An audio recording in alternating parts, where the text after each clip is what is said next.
It's been a nice finish to the homestand for the green and gold. After dropping 2 of 3 to the Royals, Bob Melvin and the boys have bounced back nicely, taking the series from the Rays, and so far 3 straight from the Twins in this series and 12 straight going back to last year. The A's have out-hit and out-pitched the rebuilding Twins, and with a win today, they'll complete a 4-game sweep and continue their pursuit for the best record in baseball. The postseason push continues. A's, Twins, next.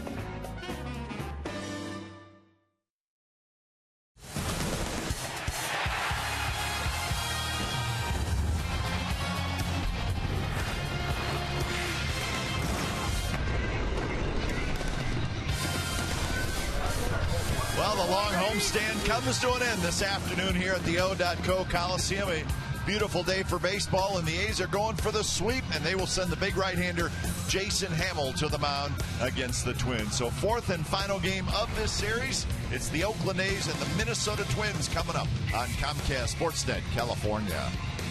Good afternoon, everybody. Welcome to Oakland A's Baseball. Along with Ray Fosse, I'm Glenn Kuiper. Jason Hammel is making his 6th start for the A's this year. The first 4 were not very good, Ray, but his last start he pitched much better, and he got a win. And nice that he did get the win, and we've seen a very good curveball from him. Unfortunately, he's left a lot of those curveballs up in the zone too much. Same with the fastball, but in the start against Tampa Bay, he showed a good curveball, kept the ball down, got some swing and misses, but also got a couple of double plays. This one a big one on a nice curve. You see the location. When he keeps the curveball down, he has a chance. 5 2/3 innings in that start. Did not give up a run. Good to see him keeping the ball down. If he does that, he's got a very, very good chance of winning. During the offseason, the Twins spent some money to upgrade their rotation. They gave Phil Hughes a 3-year contract, and Ray, he's pitched pretty well. He leads the Twins in wins with 11. And he doesn't walk anybody. We saw last night a whole bunch of walks given up by the Twins pitching staff. He gave up 3 in the start against the A's back in April. Gave up 4 runs the first inning, settled down. He's a very good pitcher. He knows how to pitch. He is around the plate, kind of what Rick Anderson wants, to throw consistent strikes. He is very capable of doing that. So for the A's to sweep today, they're going to have to do it against a very good pitcher. All right, it'll be Hughes and Hammel. That is your pitching matchup in the 4th and final game of the series. The A's are trying to beat the Minnesota Twins for the 13th consecutive time. We'll see if they can do it. We'll have lineups, and we'll have first pitch from the O.co Coliseum when we come back.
California is brought to you by Jack in the Box. Right now at Jack in the Box, try Jack's Spicy Chicken Club Combo for just $4.99 plus tax. And by Toyota, #1 in MPG, durability, and resale value. Toyota, let's go places.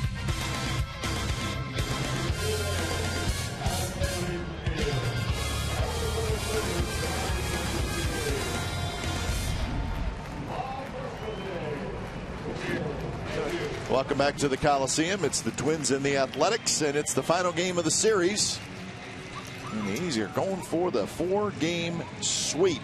And the A's take the field. Jason Hammel's going to get the start today. We're going to let the sirens go. There they go. And they turned on the motorcycle sirens, and they are exiting the field. But they came in. They were extremely loud, and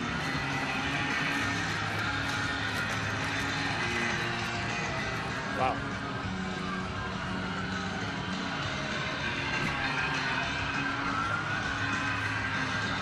So it's nice that motorcycles lead to some rousing music.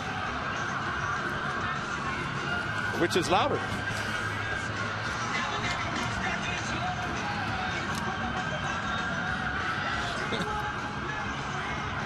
All right, let's check the game time weather. It's presented by the Santa Cruz Beach Boardwalk. Get to the beach. The emission-free boardwalk is now open daily. 67 degrees, so a nice cool afternoon at the Coliseum. As the Twins get set to take on Jason Hammel, and let's check out the lineup. It starts with Danny Santana in center field, Brian Dozier at second. Kurt Suzuki hits third today. Kenny Vargas is going to play first base. Josh Willingham will DH. Chris Parmelee in right. Eduardo Nunez at third. Eduardo Escobar at short. And Jordan Schaefer in left. And Jason Hammel trying to duplicate what he did in his last start 5 days ago against the Tampa Bay Rays. 5 2/3 innings. He got a little bit of run support, just enough, but pitched very well with a very good curveball and a fastball, and he had 9 ground ball outs. He'd like to keep the ball on the ground today against this Twins ball club as well. So Hammel steps in onto the rubber to make his 6th start as an Athletic. And he hopes it's a good one as Danny Santana steps in.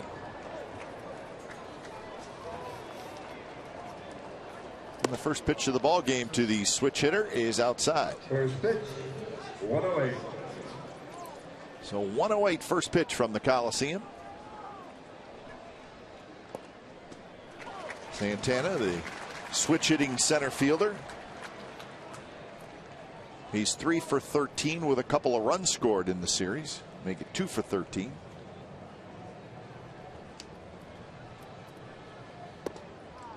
There's a strike.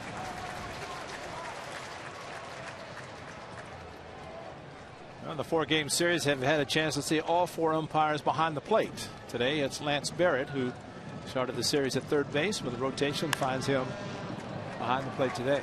High in the air, shallow center. Sogard is called off by Fold, and he's got it for out number 1. Defensively for the Athletics, Moss, Fold, and Reddick in the outfield. Donaldson, Sogard, Cayaspo vote on the infield with Jaso doing the catching. Go back a couple of starts ago, Jason Hammel started against Houston, had a very, very tough first inning, but then bounced back in the last start. And whenever you're pitching, you want to try to put a 0 up as quickly as possible and not give the opposition a chance to do anything successfully. As I speak, it's 1-0. So he elevated a fastball, and we have seen Dozier in this series come close. And on a high fastball, maybe even out of the strike zone, he crushed it. So number 20 for Dozier. It's come close a couple times in this series, but that one cleared the wall, and the Twins have a 1-0 lead. Well, he left his bat, and it sounded great. And look at the location. We have seen him swing at pitches up in the zone like that, and it's tough to get ground balls whenever you pitch up in a zone, as that pitch was to Dozier. And he's been sitting on 19 for a while, and no longer. He is number 20. So here's Kurt Suzuki, and Kurt takes the first pitch low. 16 home runs allowed, 8 of them in the very first inning. That's interesting. 2 of those against the Astros with the A's, so exactly like you said. And so 131 innings for Hamill this year combined with the Cubs and the A's. So 18 home runs in 131 innings is quite a bit.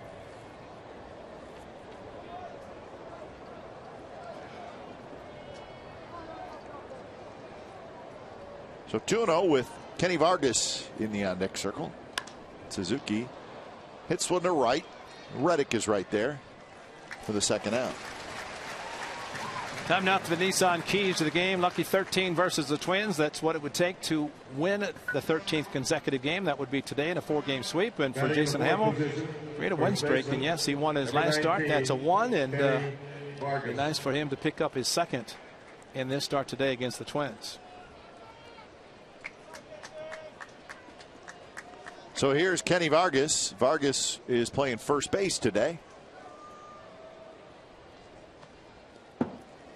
Vargas has had a good series. Our first time we've seen this young man. He's 4 for 11. Lots of power, hits the ball hard, and we've seen that in this series. Well, he hit one very softly last night, but it was changed from an error to a hit. Rightfully so, because Josh Donaldson's playing exactly where he was last night with the shift, 3 to the right side, and only third baseman Donaldson, and that's him way out here. So if a slow hit ball is there, that's a long play, long run for him to try to throw out. Fold racing back, spins around, and he's going to make the catch in front of the warning track. Side retired. Brian Dozier with a solo home run. Twins lead 1-0.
Athletics today: Crisp, Fold, Donaldson, Moss, Vogt, Reddick, Jaso, Callaspo, and Sogard.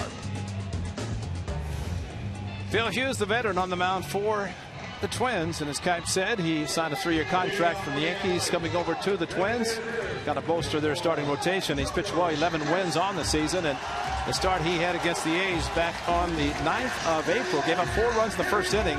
A's would like to see that happen again today, but they don't want to see what happened after that. They did nothing until the extra innings when Derek Norris hit a 3-run home run in the 11th. So Hughes, a good fastball, and he's got a nice assortment. A couple of different fastballs, one the four-seam at about 95. So Coco steps in, DHing this afternoon, and the first pitch is on the outside corner for a strike. 267 for Coco with 7 home runs, 36 RBIs.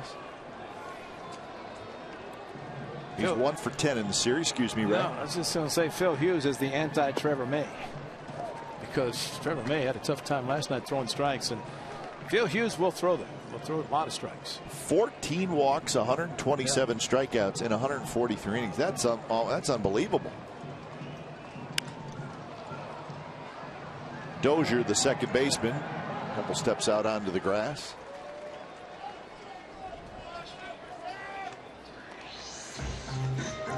So tough start for the youngster making his major league debut, Trevor May. 7 walks, I believe 3 of them scored. Yeah, same inning. That was after 2 outs in the inning.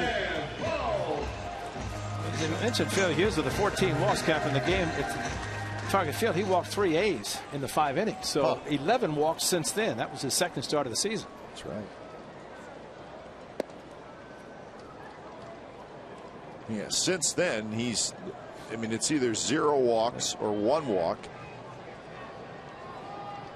Well, that is an incredibly low number. 14 walks. And just looking back, he walked Fold and Lowry to start the game. Donaldson 2-run RBI double. Then Moss 4 runs, but boy, after that, Hayes did absolutely nothing against Hughes and the bullpen. It's a long time ago, April 9th, but these fans may remember the Twins scored 2 in the 9th to tie it, but the A's ended up winning it in the 11th.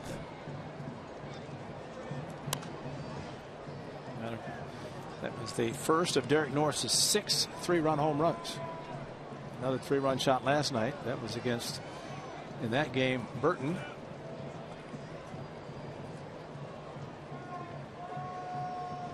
So 2-2 the count to Sam Fuld. Donaldson to follow here in the bottom of the first. And that one just missed outside.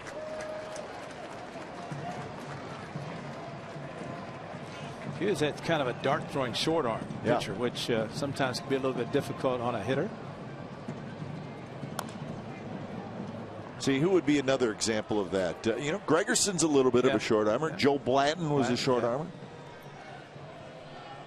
They just don't fully reach back with that right arm and just kind of almost, I mean, they almost make a circle. Right, and it's very quick in release, and you really have to concentrate on picking up the release point.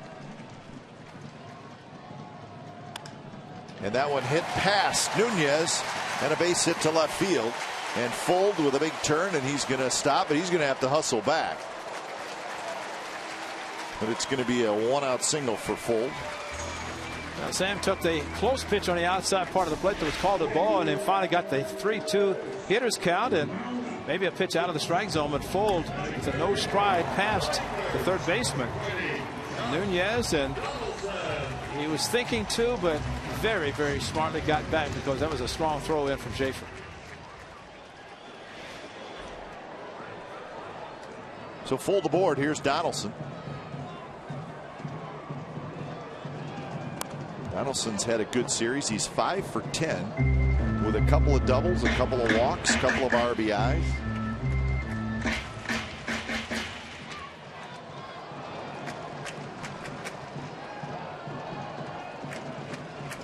Moss waits in the on-deck circle. A's trying to answer back here in the bottom of the first.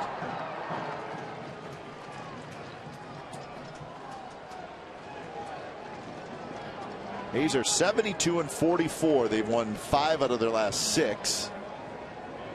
So they are on a nice roll. They have the best home record in all of baseball at 40-20.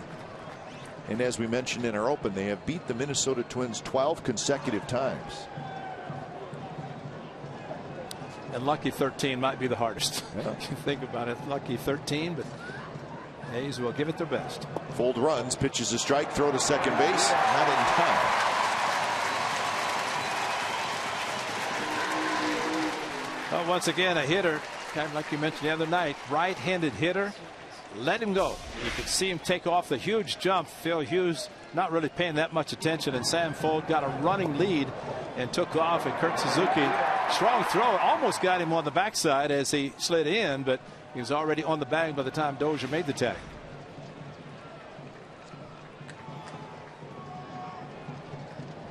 Donaldson takes strike 3 called, right down around the knees. So Donaldson heads back to the dugout, and that's the second out. Let's take a quick look at the Twins defense today. Schaefer, Santana, Parmalee in the outfield. Nunez, Escobar, Dozier, Vargas on the infield. Suzuki is your catcher.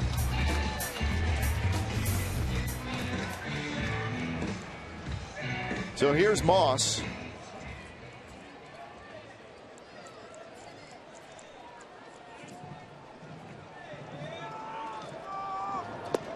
Moss takes a first pitch strike.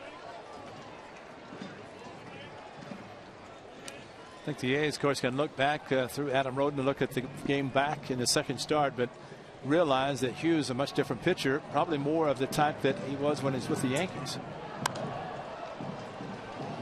Moss fouls it into the second level.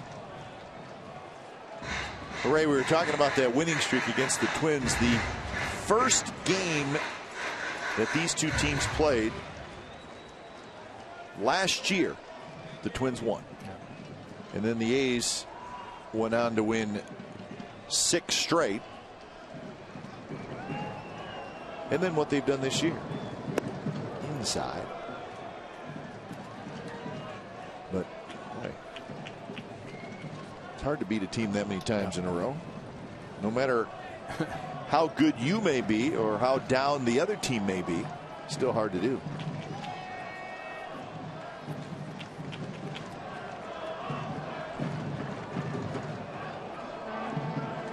One and 2 to Moss. And it hit him. So Moss will take first base to keep the inning going.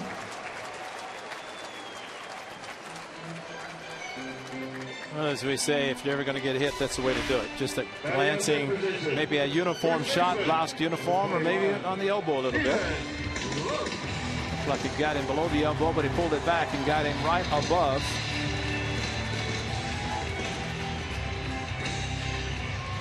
That's the 8th time, Ray, he's been hit by a pitch, which is a fairly high amount. But as you talked about last night, he stands on top of the plate, and I think he knows it may happen occasionally.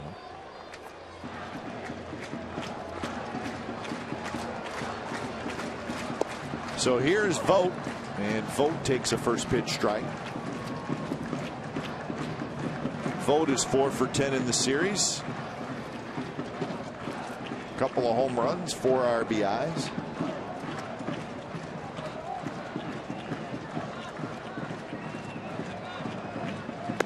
Pitch is high, 1-1 to count.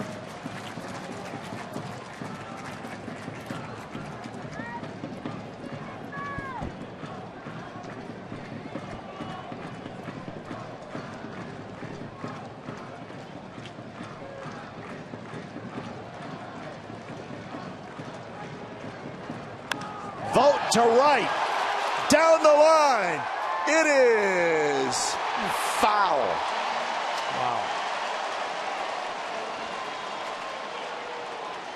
Wow.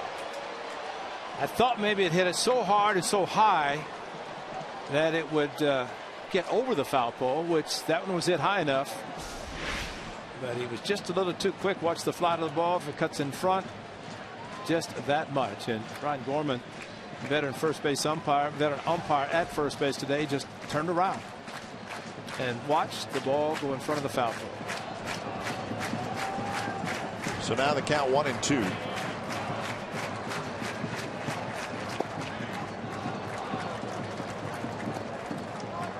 Vogt now with 7 home runs, 27 RBIs. Got 8 doubles, a couple of triples on the year.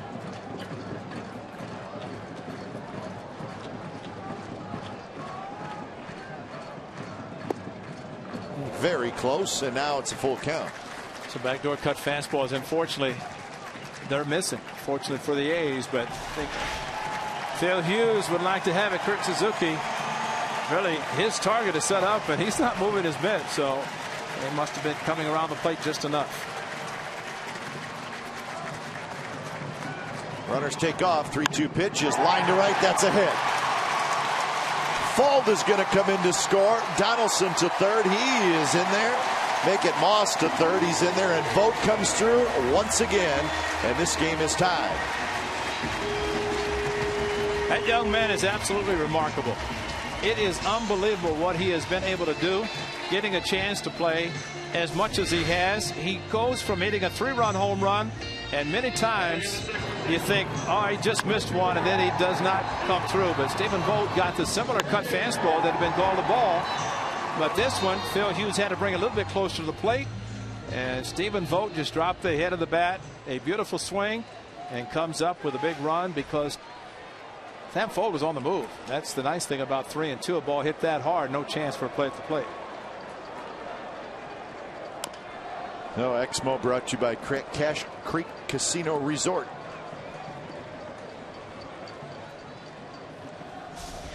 Well, Sam Fuld, that's the best way. Take off on contact, and of course, with the throw going to third, you have to be concerned. Cross the plate just in case the runner is out at third. Although Moss on the move as well and made it safely. Reddick drives one to center. Santana gets back, turns around, makes the catch. Side retired. A's get a run, so we're tied at 1 after 1.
One game between the A's and the Twins,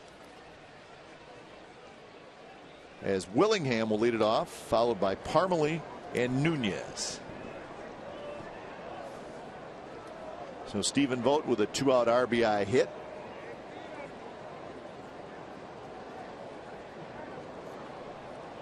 Willingham steps in 209 with 11 home runs and 32 runs batted in.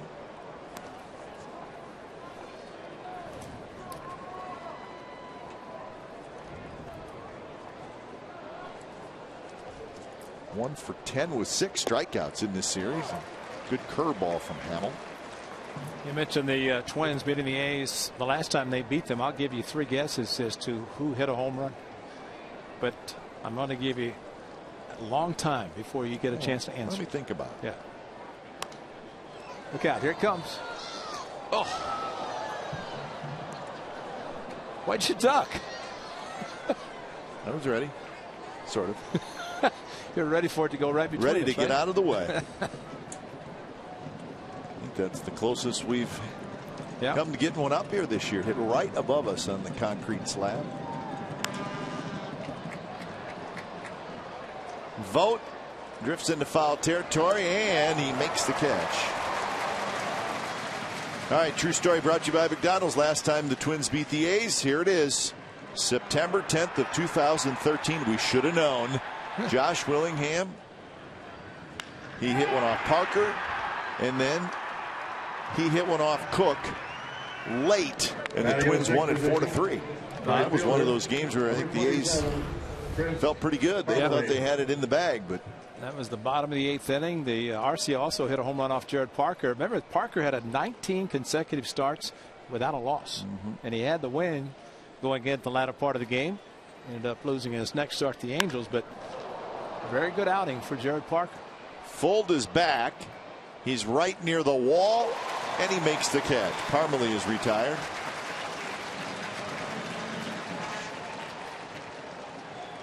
So 2 away here in the 2nd inning.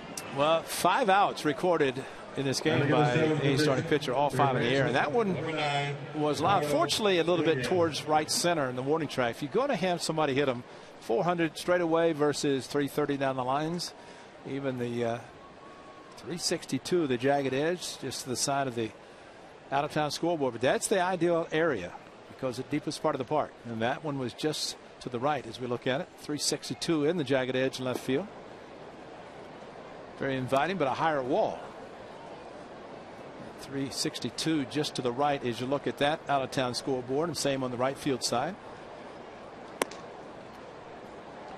2-0 to Eduardo Nunez. Nunez is playing third base today. Trevor Plouffe getting the afternoon off.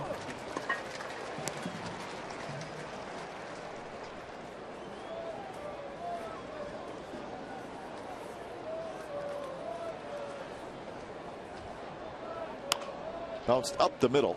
Sogard has it. Side retired. 3 up, 3 down inning. Bottom of the second coming up. It'll be Jaso, Callaspo, and Sogard. It's a 1-1 game.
Sportsnet California is brought to you by Prism. Now your team can collaborate at a whole new level with video walls from Prism. Learn how at prism.com.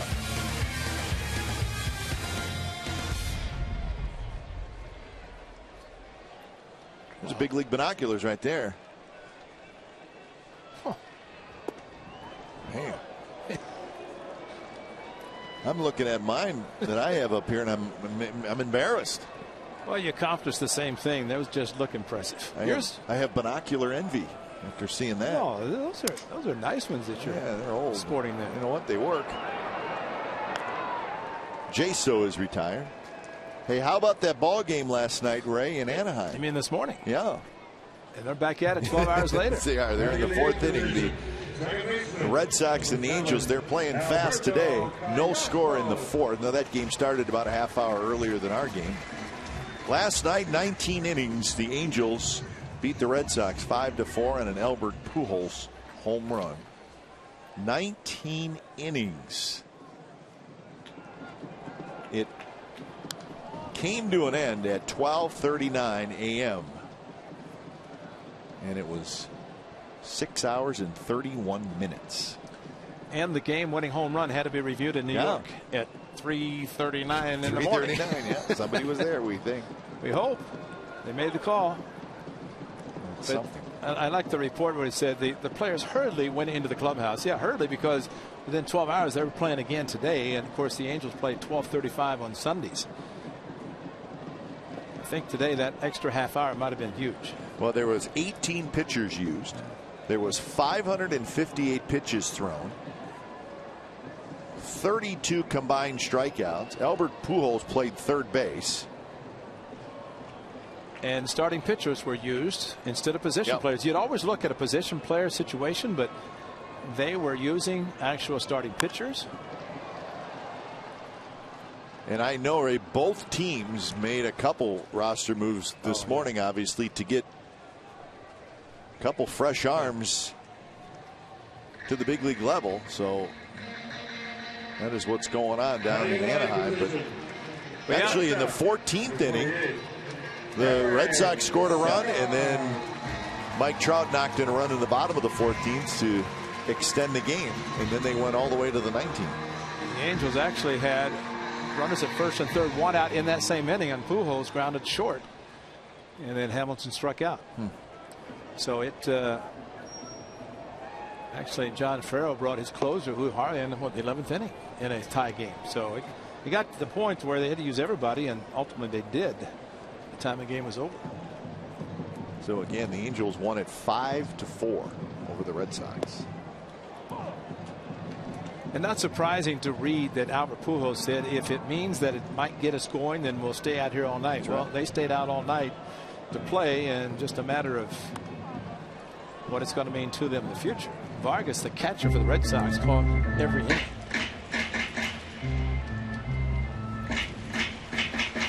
See if the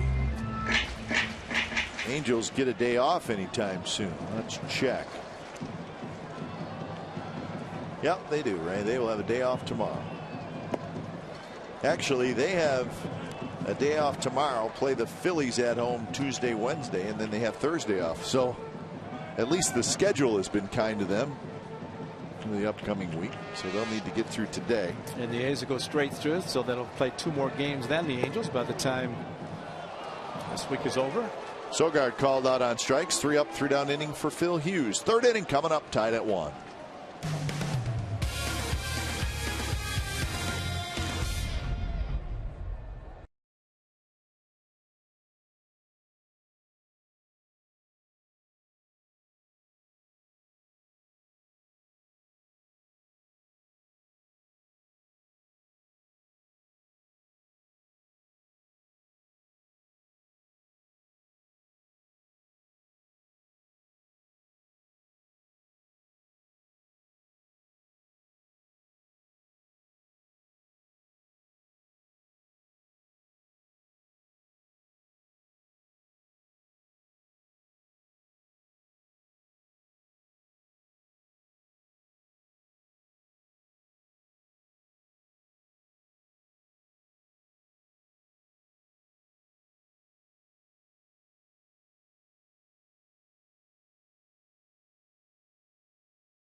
Game with MLB.com@bat on your favorite mobile phone or tablet, and you can see the unicorn too. Get live look-ins, instant replay scores, stats, audio, free MLB.tv game of the day, and more.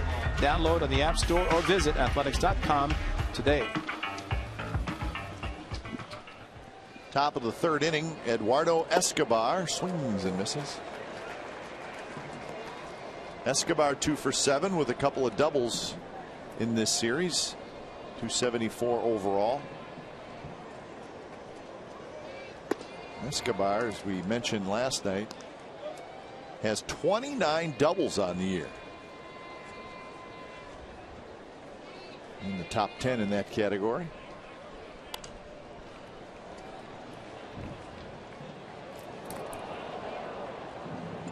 Winning pitcher last night, Jeff Samardzija. Some of his comments after the game sounded like he struggled a little bit early on, but settled in.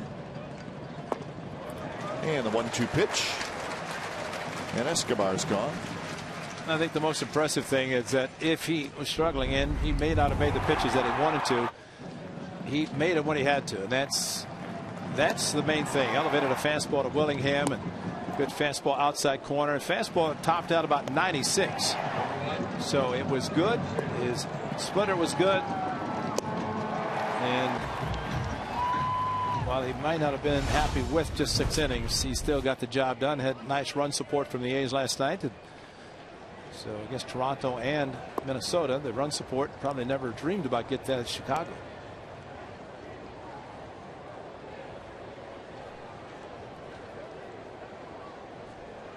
So here's Jordan Schaefer. He's the 9th place hitter.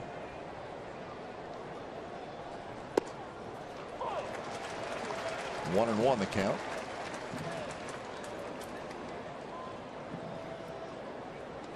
Schaefer 4 for 12 with the Twins, coming over from the Atlanta Braves.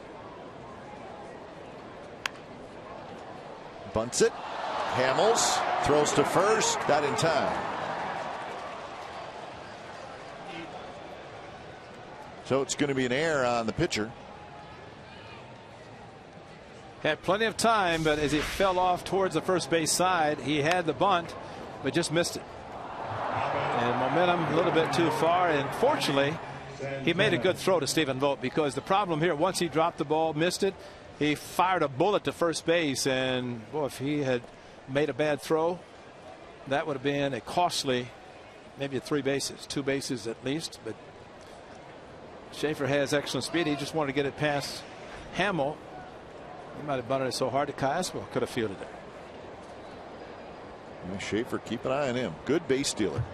He's got a big lead. Pitch out, nothing going on.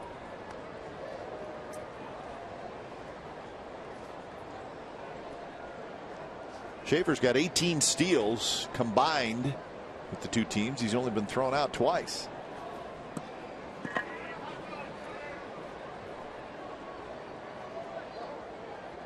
Not running, and it's a swing and a miss.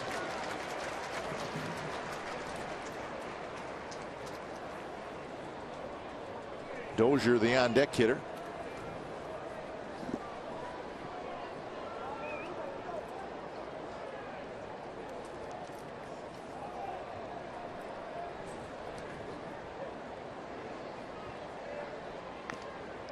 So that error on Hamill, the 3rd error in the series by the Athletics. They now have 76 errors on the year. That's the 4th most in the American League.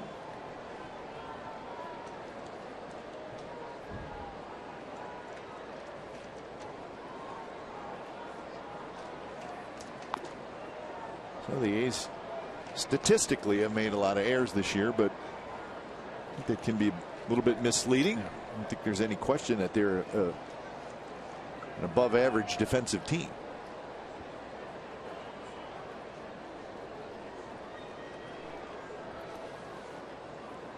Schaefer with a lean going, and he runs, and that one's fouled straight back. And there's a case too, as we have talked about. He gets a great jump, but the left-handed hitter swings at a pitch, maybe even out of the strike zone, and I doubt that it was a hit and run. But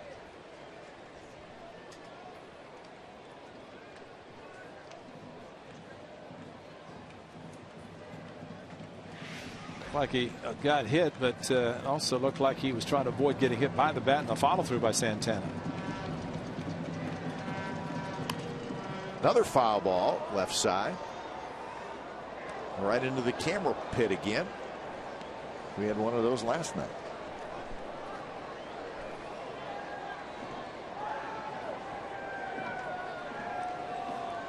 So the count 1-2.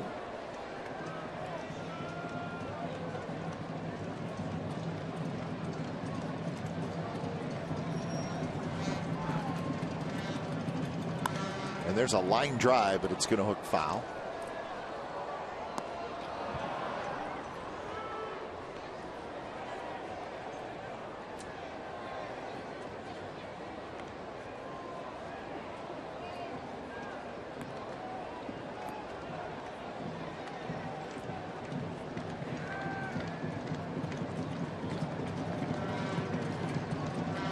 long look in by Hamill. Now he's ready.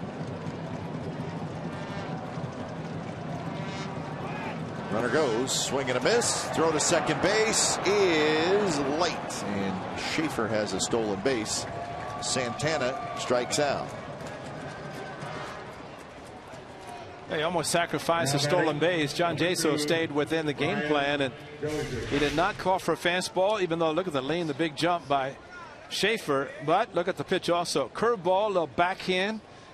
Nice release. But I think that's remarkable that for John Jaso, credit him, get the second out with a strikeout. And granted, with the curveball, probably was not going to throw him out anyway.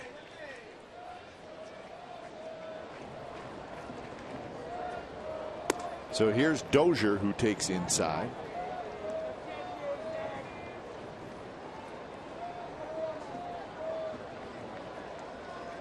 Dozier with a solo home run in the first inning, his 20th of the year.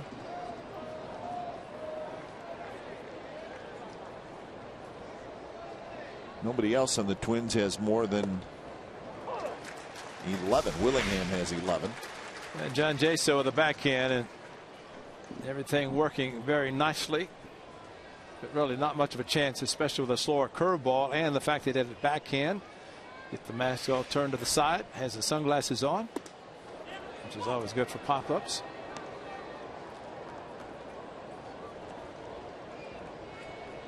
Most home runs by a second baseman in Twins franchise history. Dozier is taking care of the top 2 spots. Ernie Allen. Wow, that's why he's back. Todd Walker.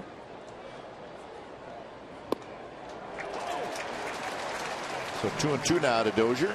Chuck Knobloch's name was always one of the best announced by the late. You think now? I just had it on the tip of my tongue. Yeah, what was his name? The PA announcer. Yeah, in the I just Metro. lost it. That is Bob Casey. Bob Casey. Chuck Knobloch. Swing and this, he struck him out. So Dozier strikes out, and it ends up Hamill strikes out 3 in the inning. Bottom of the 3rd coming up.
Like Coco with your very own Coco Crisp replica jersey, presented by Cache Creek Casino Resort at the 1:05 p.m. Labor Day matinee game against the Seattle Mariners on September the 1st. 15,000 fans will walk away with this authentic green replica A's jersey. For information and tickets, visit athletics.com/tickets today. My good friend Steve Vucinich printed out a photograph. He said, "This is hilarious. Look at this, Ray." Coco drives one to right center, a long run, and it's going to be tracked down by Danny Santana right in front of the wall. That ball really carried also, which is a good indication of what's happening today. To right center, first pitch hitting. Why not? And of course Santana shading him over left center, had a long run. Ball stayed up long enough with his speed to get to it, and right in front of the division championship sign. Booth had a photograph of an all green uniform that we used to wear in the 70s. Okay. Did you like it? No. I appreciate your honesty. But Charlie, of course, had all the different colors. We solid gold, a solid green, solid white. Yeah, I mean, you think about the all whites, which are great, and then the gold tops, white pants, very sharp. Green tops, white pants, very sharp. All green? Nope. All gold? Your softball Oakland A's playing here. That's all right. Now, Booth actually said, I think you only wore them 3 times. See, he would know.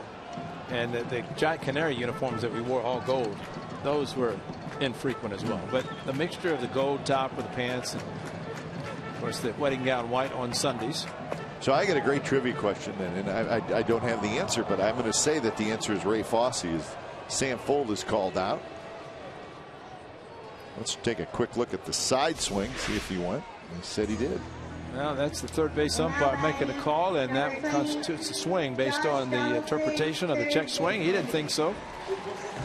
So how about a question? Is Ray Fosse the only major league player to ever wear an all green, all gold, and all red uniform? And all white. So yeah, and all white. There you go. I think so. It's probably you're right, because your brother and I were. And all gray. So it could be 5. That's true. But yeah. The point is, we're throwing in there's that all red one that you wore with the Indians. Yeah, those were between the red batting gloves, the red uniform, the red shoes. I mean, red cap. I mean, that was all red. And can you imagine what Boog Powell looked like in the all red? Yeah, I can.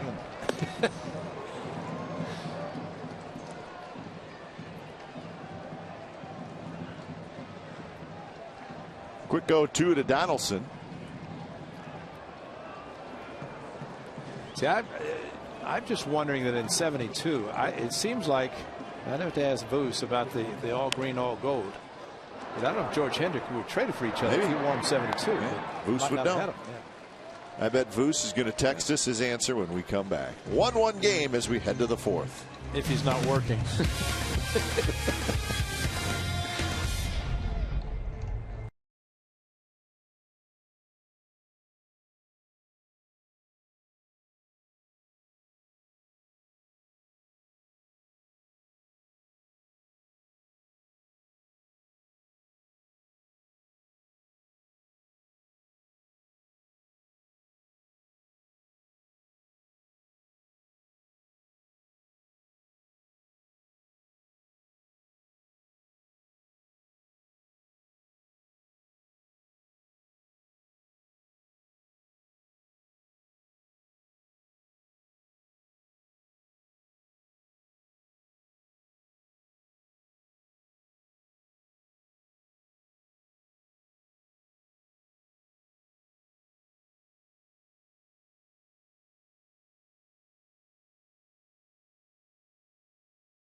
Hey, Know It All with Sportsnet Central. It's brought to you by AT&T Uverse, and it's coming up this evening. I'm distracted by that awesome jersey right there.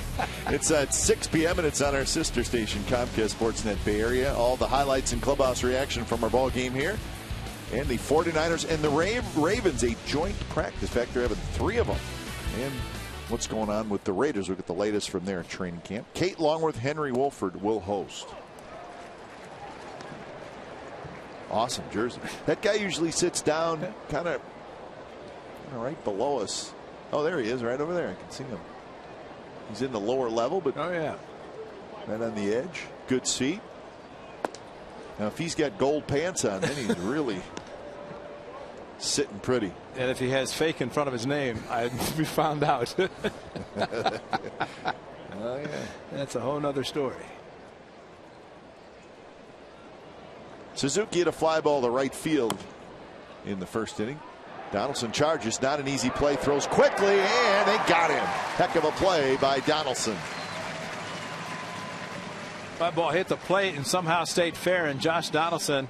And we were talking about errors. This guy probably has the numbers next to it, but so unfair. He makes plays like this. He gets to a lot of balls guys don't even think about getting to. And he knows that Kurt Suzuki can run, even though you put catcher behind his name. Still runs well and almost beats it out. But Josh Donaldson kind of circled around in the same move, made sure he had the 4-seam grip. Great shot there, slowing it down to see him manipulate the baseball to get the 4-seam, cross the seam grip, and make a strong throw to Stephen Vogt. See, that's the amazing thing, how guys can, it's the same time as they take the ball out, you see it in their hand moving it around because they don't want to throw a sinker over to first base.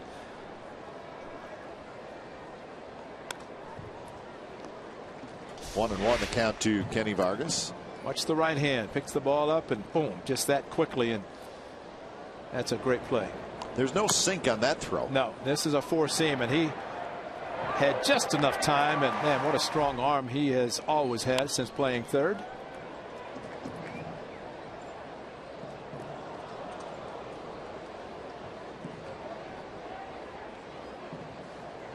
Playing shortstop right now.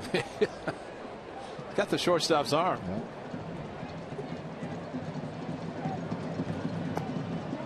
Close pitch. He checks his swing, does Vargas. They're going to the 5th inning in Anaheim, still scoreless.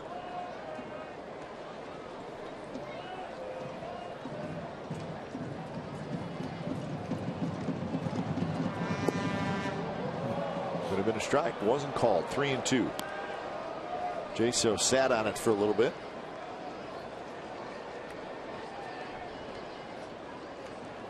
That's Remember that right. one? That's right. Ha! We played a minute longer. Strike 3 call. He went right back to that spot and gets the call this time. And Kenny, don't call me Kenny. Vargas is a rookie, and he's not going to say too much to Lance Barrett. And you're right, almost the identical, if not the identical location. Probably thinking, well, you didn't call it the last time. I'll take it. Did this time.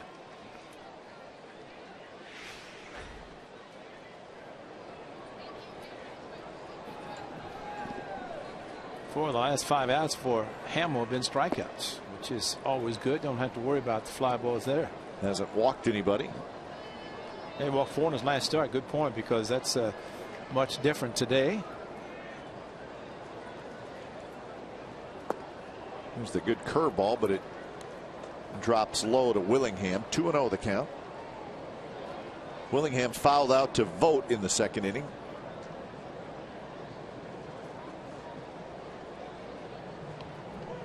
Curve for a strike. Maybe not what you'd be looking for on a 2-0 count. You know, just thinking, Kipe, on the 19-inning game here, Brandon Moss hit very end right for a walk-off home run. And last night it was Albert Pujols, 19th inning, walk-off for the Angels. So it's something about 19-inning games for the Angels in a long time. I think that started at 6, didn't it, last night? 6:05, yeah, same as us. Just think if it started at 7, which I think the one did.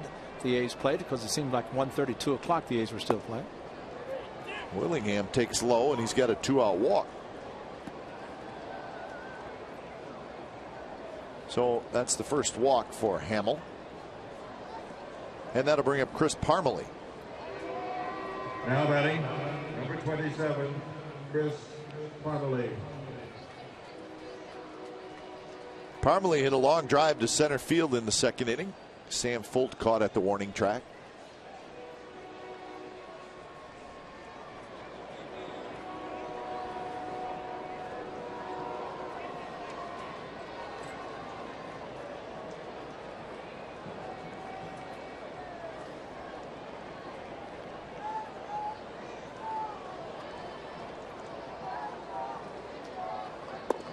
First pitch is a bit low.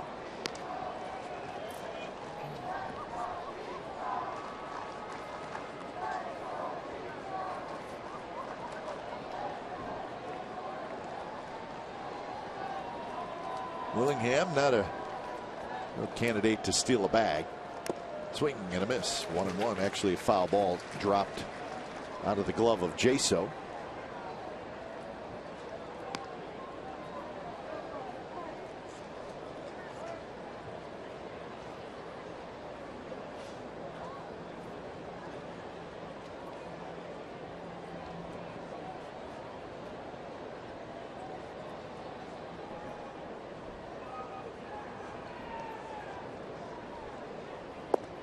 Strike on the outside corner, so Hamill keeps going in that direction and for the most part getting the call. And you know, this is one that seemed like with Sam Folt, it was called a ball, but this called a strike. Lance Barrett, pretty good angle, different size angle it seems like, to the outside part of the plate with the left-handed hitter.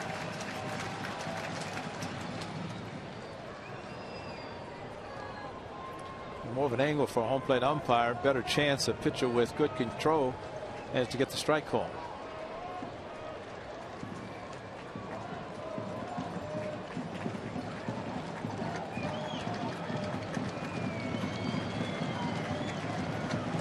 So another 2-2 is hit hard. Foul way out in front is Parmalee.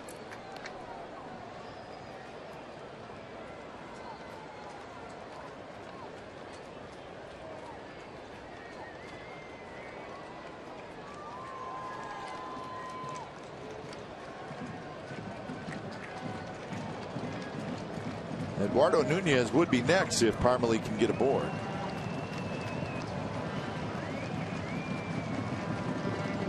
That one bounced way out in front of home plate, and Jaso knocked it down. Big league block, and Jaso really had to get up and move quickly because of the curveball bouncing way out in front of him, and took it off the chest protector. That's about the only thing a chest protector is good for. A ball that bounces. Hopefully a hit softly, which that one did. Bounced on it to keep the runner at first. Chest protector looks good. Hit him right in the logo. Might have felt it. And the ball's outside, so now a full count, and that'll get Willingham on the move.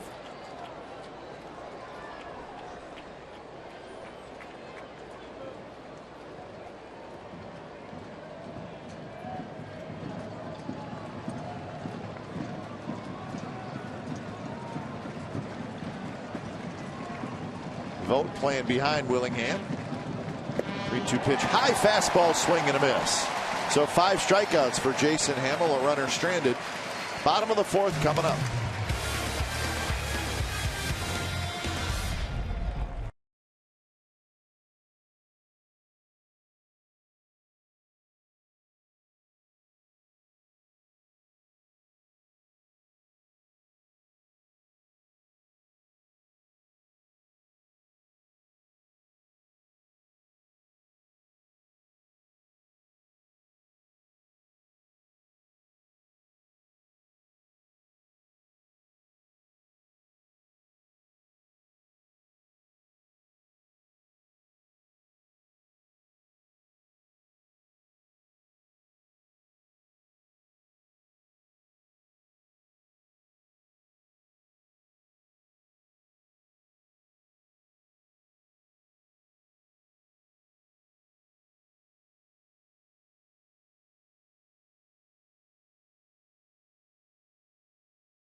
tweet your photo to CSNCA Fan Photo with your name and your hometown down for a chance to be shown in an upcoming game broadcast. It's all brought to you by AT&T.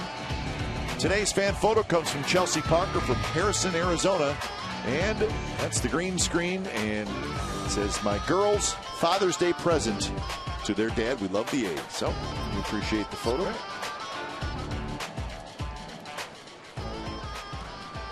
Calling green collar baseball since 1986. That can only be one guy, my partner, Ray Fosse. That's the gold top with the green sleeves and the white pants. Nothing all green there. So Moss, Vogt, and Reddick. Three left-handed hitters against Phil Hughes. Shift. Dozier has it. He's going to have to hurry. He does. And they just got Moss at first. Moss really busting it down the line and made the play extremely close. I think the second baseman always knows he's got to hurry. And Dozier does that the second time in this series, and it kind of circled around it. And boy, it was very, very close. And Moss has speed and just a hair. Otherwise, Brian Gorman would have had to call him safe. That would have been a thing of beauty, but just barely out. Nice stretch by Kenny Vargas.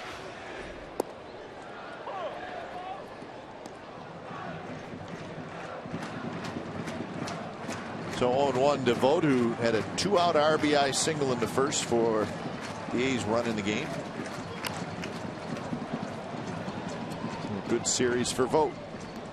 2-run home run and a couple of nights ago, and last night Uno with a breaking ball crush to right field.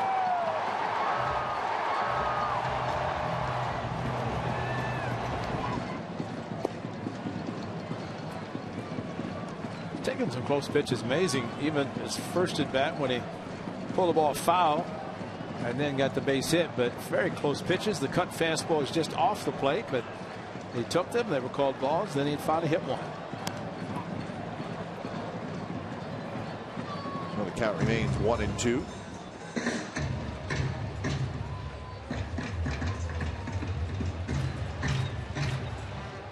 And they're going to the bottom of the fifth inning in Anaheim. Still scoreless between the Red Sox and the Angels. Strike three called on the outside corner. Strikeout number 4 for Hughes. See, that was not called his first at bat, and all of a sudden that's Barrett just decided to start calling the backdoor cutter. Right fielder, number 16. To hit Suzuki's mitt, and we'll see if it comes around the plate, which it does. Because in order to get, if the catcher's on the corner, I still say in order for any sort of a breaking pitch to get to the catcher is about 3 feet behind home plate, it has to go around the corner, around the plate. First pitch strike to Reddick. Reddick hit a deep fly ball to center field to end the first inning. He's 2 for 13 in the series.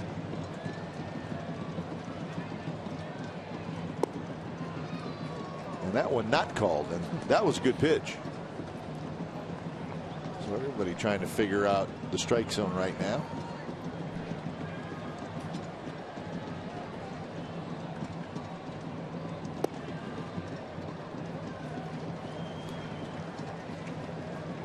.55 pitches so far for Phil Hughes.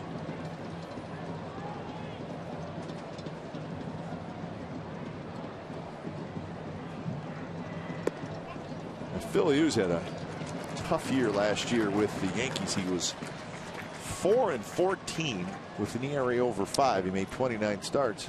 Hard to imagine a guy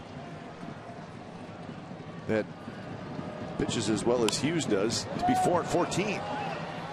That one popped up, and it's going to be unseen by Kurt Suzuki, and it landed about a couple feet onto the warning track behind home plate. Kurt just never saw it. Really, nobody else reacted. I mean, at that point, I think Phil Hughes should have known if the catcher doesn't see it. Kurt Suzuki is looking straight up in the sun without sunglasses, and then finally somebody said something, and horrible feeling. But if you can't see the ball and the sun is directly above him and out towards left field and the left side of the infield, outfield. And an off-speed pitch on 3-2, and that's the first walk issued by Hughes.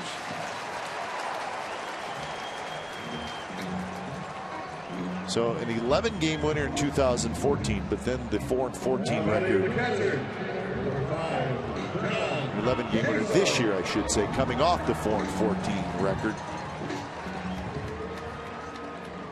Maybe just never quite fulfilled the promise after being drafted in the first round by the Yankees back in 2004. Doesn't mean he didn't have some decent years with the Yankees.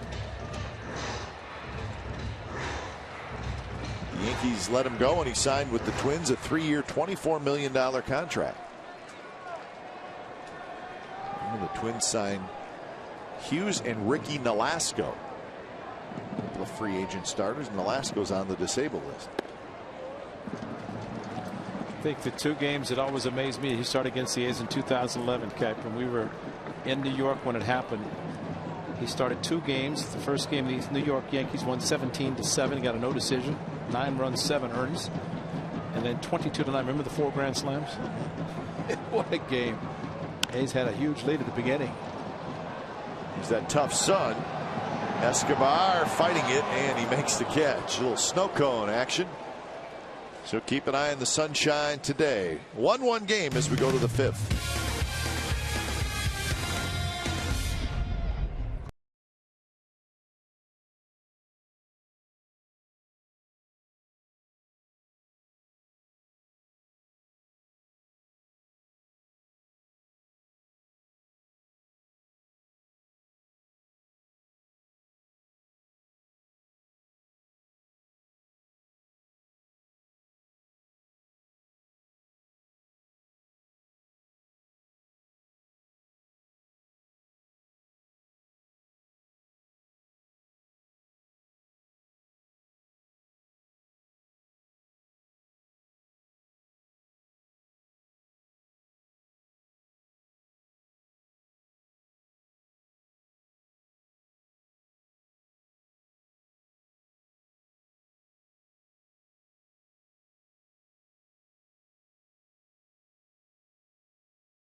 Service Sundays this season, and each Sunday home game, including today, veterans, active duty, and first responder personnel can purchase tickets at a discounted price. They will receive a $7 off Plaza level tickets, $5 off Plaza reserve tickets to all 13 Sunday home games. Visit athletics.com/military for more information and tickets.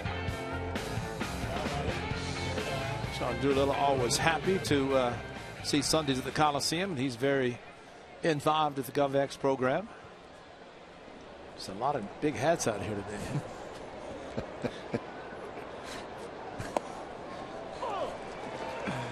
today. It makes me laugh because of the phrase "big hat, no cattle." You know, big shot people who really aren't big shots. That's a good one. Big hat, no cattle. Sogard slides to his right and throws over top, and Nunez is retired.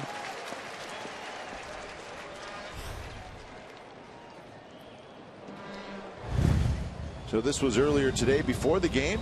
Law enforcement day at the ballpark, and there was all kinds of motorcycles, police motorcycles out there. So we appreciate the job that those gentlemen do. You know, Johnny Gomes is going to be out there. That's great. That's great. It is great. I'd like to have some volume on that because they were loud. But I think the lawyer just made sure they kept the volume turned down to show that highlight. Yeah, they were even almost as loud as the music when they were leaving the field today. Well, I thought you said they played the music as a kind of a touch for them to leave and say, we really appreciate all you're doing. So that's exactly what they were doing.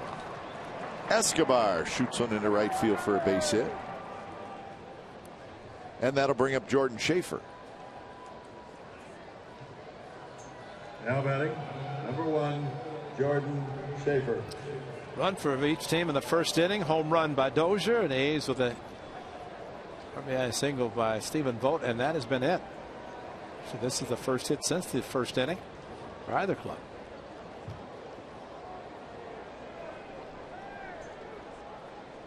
So here's Schaefer, who reached on an error and then stole the bag in the third, but was stranded. So good speed at first, good speed in the batter's box.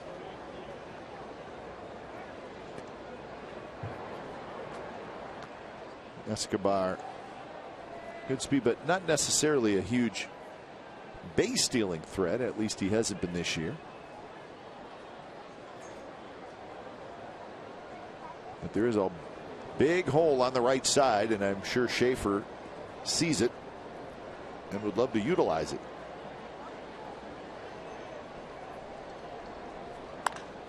And he hits one in the air on the infield. Hamill can't see it. Tough sun, and Vogt gives way to Callaspo, and that's the second out. Well, that's good because it's 1 out. Runner first can't run. And there are 4, maybe 5 guys. Goes, Hamill, you're right. He threw his hands up. He didn't see it. Everybody's converging. Vogt was under it, and he only is out of place about 5 feet. And that boat just kept moving. And Hamill said, I don't see it. It's okay. Get out of the way. Vogt backpedaling, and Callaspo very calmly made the play. Saw it all the way. So 2 outs, and now the top of the order, Danny Santana. Escobar with a pretty good lead, not running, fouled straight back. Santana is 0 for 2 today.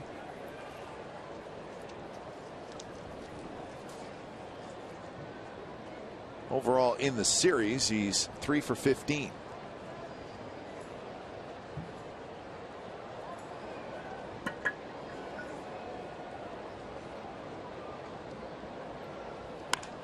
And he's got a base hit to left field.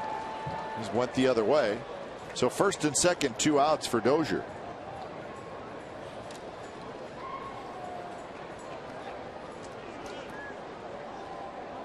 Well, you're right. Santana just took the outside pitch and went with it perfectly. That low fastball that Hamill has been throwing to the outside part to left-handers. Didn't try to pull it. It's smart hitting, going the opposite field.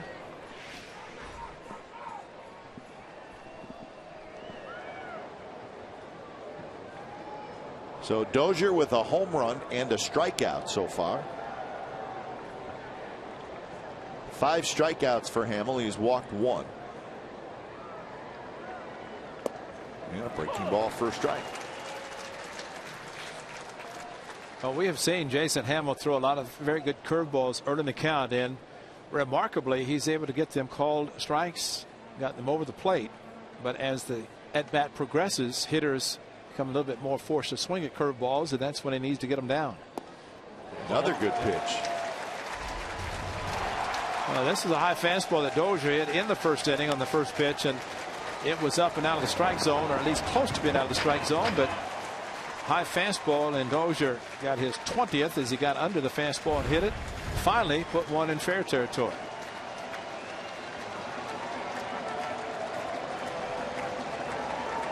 So 0-2.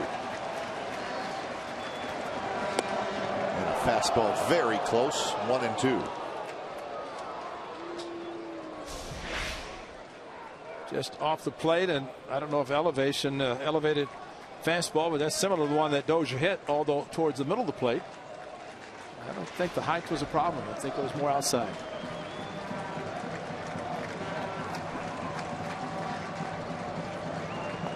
And a curve and a pretty good take by Dozier.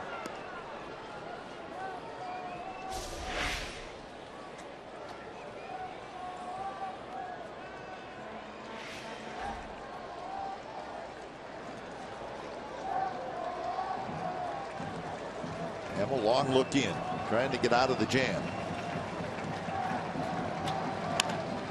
Donaldson has it. He'll go to second, and the side is retired, and Hamill does get out of the jam. So the Twins strand 2, bottom of the 5th coming up. We're still tied at 1.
One game, bottom of the 5th inning. So the big series is coming up. The A's are going to be in Kansas City for 4. We'll join you tomorrow. Sonny Gray and Yordano Ventura, hard-throwing young right-hander. Those are the pitching matchups for the rest of that series. And again, join us tomorrow. Our coverage starts at 4:30 with A's pregame live from Kansas City. So Gray, Ventura. Tomorrow, Tuesday, Lester Guthrie. Wednesday, Casimir Vargas. Thursday, Samardzija Shields. All kinds of good pitching matchups there. Royals are playing great baseball. They're trying to finish off a sweep of the Giants as we speak. And they're also keeping an eye on the Tigers, who are tied 5-5 in the 12th. But right now, the Royals are just a game and a half behind the Tigers in the Central. And Kansas City has won 6 in a row. So that is going to be a heck of a series. The Royals trying to get into the postseason for the first time since 1985. Longest drought. And we're going to be talking in that 4-game series about the pitching matchups and games in which mistakes by either team probably going to be the difference in wins and losses, because those are 4 great pitching matchups. Over the head of Hughes, Dozier throws, and they pull Vargas off the bag, and Callaspo's going to have a leadoff hit. Dozier's throw pulled Vargas off. Well, once he got over Hughes' head, it was going to be a tough play, but what a play by Dozier, and smartly, Vargas coming off the bag. Otherwise, that's a base hit and an error, but the ball's sinking, sailing, and boy, looking at that replay. As Callaspo, remember Seattle, keep it going, don't pull up with a hamstring. And looking at the one play, looked like maybe Vargas kept his foot on, but clearly came off the bag, fortunately. And you know what, Ray? I think a first baseman with a little better footwork makes that play. Great point. Up the middle, base hit center field by Sogard. 2 on and nobody out here in the 5th. There's Eric Sogard at his best, ambushing a pitcher, and 4 walks last night for the A's second baseman last night. And struck out on a called 3rd strike in his first at bat, but this time jumped on a first pitch and back up the middle. And not surprised, pretty good fastball to hit. He took advantage of it. It's just excellent hitting, diving with Dozier as he's playing close to second for the possibility of a double play, but it was by him in a heartbeat. So here's Coco Crisp, who is 0 for 2. 1 for 12 in the series. Not often you have a leadoff hitter who's capable of homering, driving in runs, but also the threat to bunt, which he might be doing in this game, and which I figure he's going to be low scoring as well, with Hughes very stingy when it comes to giving up runs.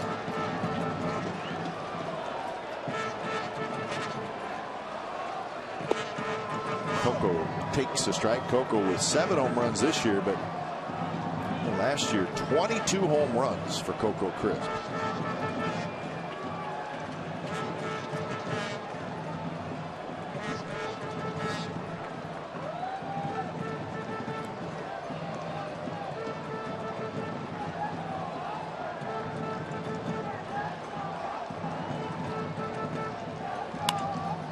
Driven to shallow center. Santana comes in, and Santana makes the catch. He broke back not a step, but he had time to come back in and get it.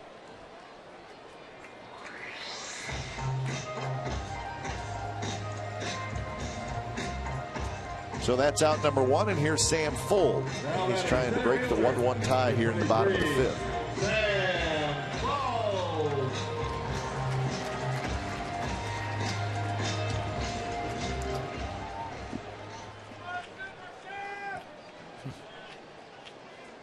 Fuld singled and scored in the first, struck out in the third.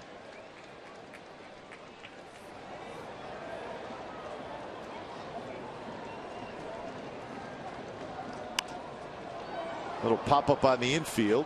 Infield fly rule is called. So that's out number 2. Pat Holberg, the third base umpire, called it immediately. Ed Hickox, the second base umpire, called it as well.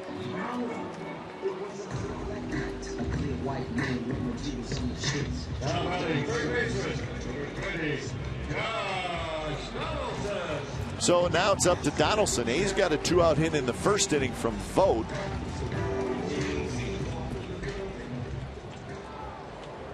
And they need one here from Donaldson.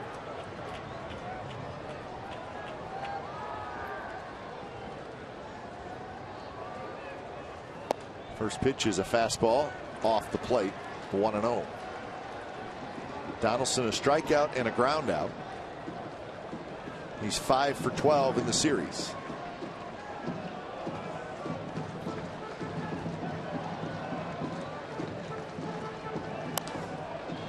Fouled right side. I'm just thinking about Donaldson's ability to hit the ball well to the opposite field, and I think Phil Hughes is concerned about a pitch in the inner half of the plate, especially with the leg kick and aggressiveness of Donaldson, that may try to keep the ball away and invite Josh Donaldson to take the ball to right field, which he's very capable of doing.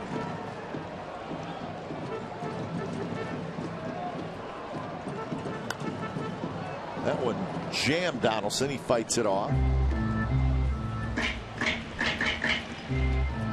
So now Josh behind in the count, 1-2.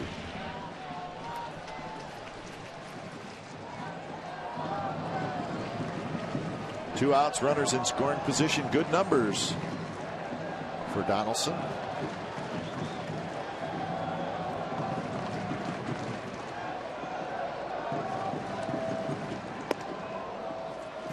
The count even.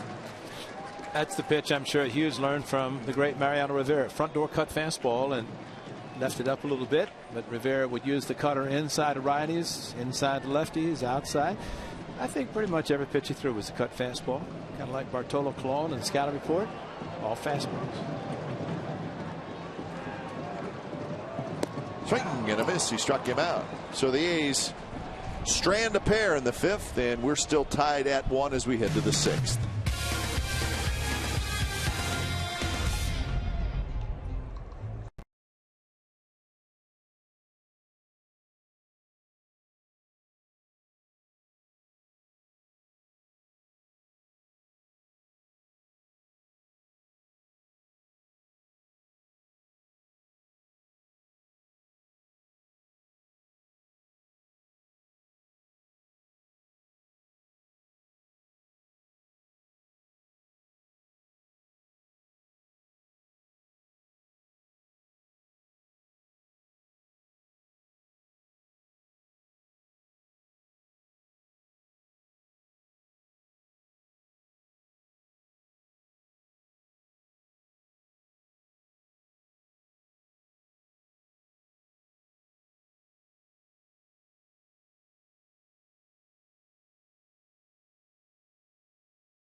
and autographed memorabilia behind Section 120 at the Coliseum. Items include autographed baseballs and jerseys, game-used helmets, bats, balls, and bases, lineup cards, and a lot more. All items are authenticated under the MLB Authentication Program. A portion of the proceeds will benefit the Oakland A's Community Fund.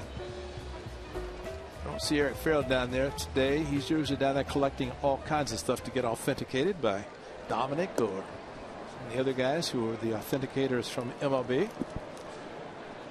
Now, when John Lester was pitching the other day, they were down there taking every ball that hit the dirt or foul ball, get it in, authenticated. King Felix, they should do it to everybody, though.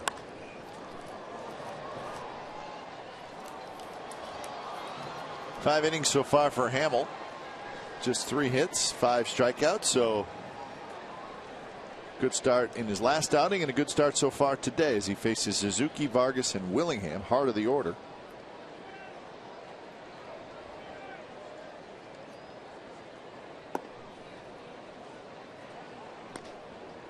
Suzuki, a fly ball to right and a ground out to third.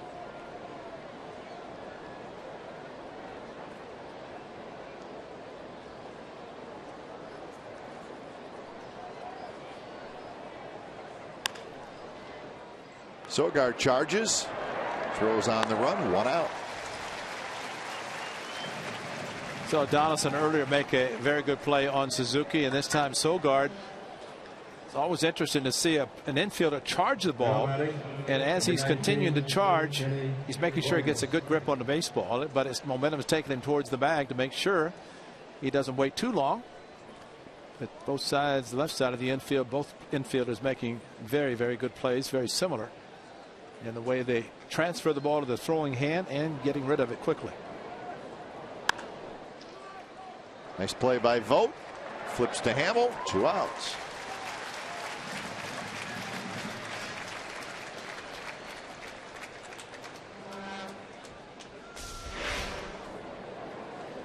Stephen Vogt, like a goalie and a catcher, getting down. Could have actually taken it himself, but since Hamill was there, nice feet underhand. 16, Josh Willingham.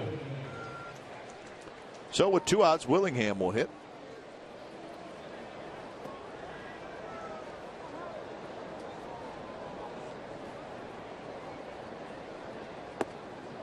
Willingham has reached base today. He walked in the 4th inning. He fouled out in the 2nd. Josh Willingham was saying, it's as you mentioned, 3-year contract. He said he'd like to play maybe 1 more year. He said he never thought that he would ever play 11 years in the big leagues, and that's what he will do, have accomplished after this season. They're trying to play on a winner.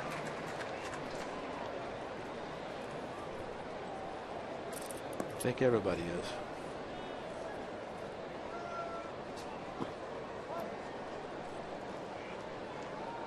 Willingham with 11 home runs this year.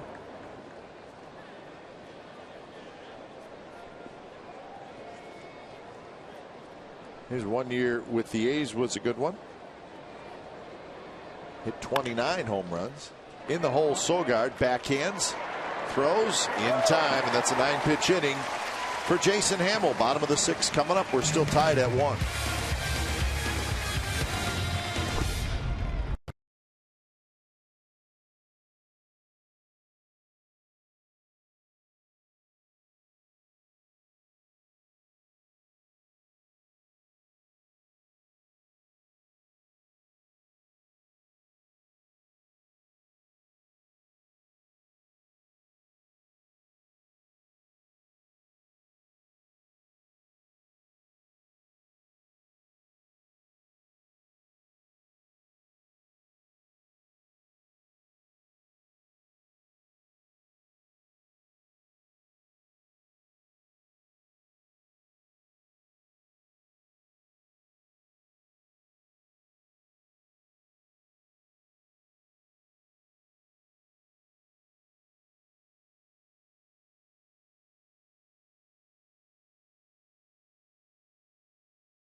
First inning, high fastball, home run number 20 for Brian Dozier, as that gave the Twins an early 1-0 lead.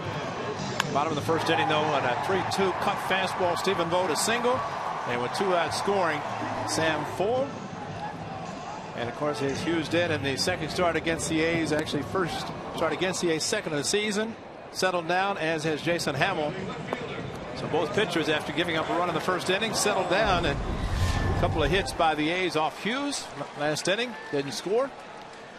And the Seagulls are ready to come down after this game is over. They know it's a day game. They're ready. Into the homestand as well. That's right. It's been a good homestand. The A's are 6-3. See what they do here with the big road trip awaiting. 4 in Kansas City, 3 in Atlanta. You know, it is remarkable losing 2 of 3 against Kansas City to start the homestand. You have to start to think about it, but against the Rays, 1, and 3 straight against this team.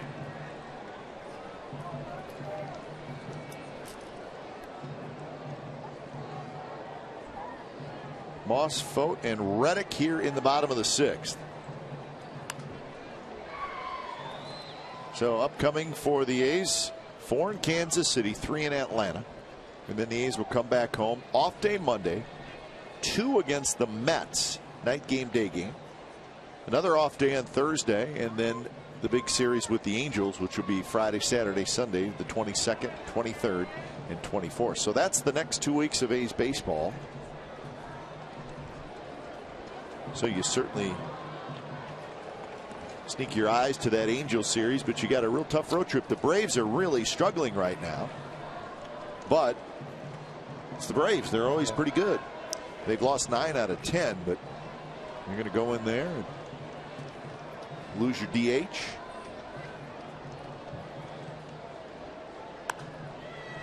That's a great point, because you look at 9 games starting tomorrow for the Athletics. The Angels, as you mentioned, too, they're 2 off days. So leading up to the 3 games against the Angels, the A's will have played 9, and obviously they'd like to keep winning and put some separation between themselves and the Angels, who are trailing. I mean, ideally, it's nice to have the 5 or 6 game lead, even a 4 game lead when you start to play a 3 game series, because you kind of get the point. The Angels have to sweep, and the A's have already experienced that in the early part of the season. It did not happen. So 3-2 the count. Moss was hit by a pitch in the first and then grounded out in the 4th. Angels have not seen some of the pitchers the A's now have pitching for them. And a swing and a miss by Moss. So strikeout number 6 for Phil Hughes.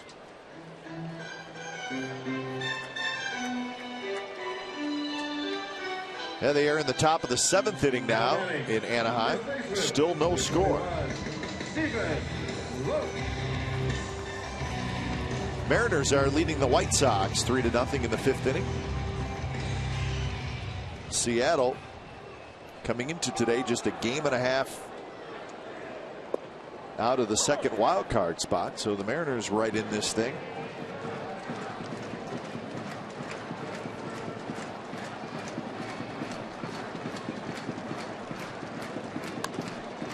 On the ground to 2nd. Dozier scoops it up.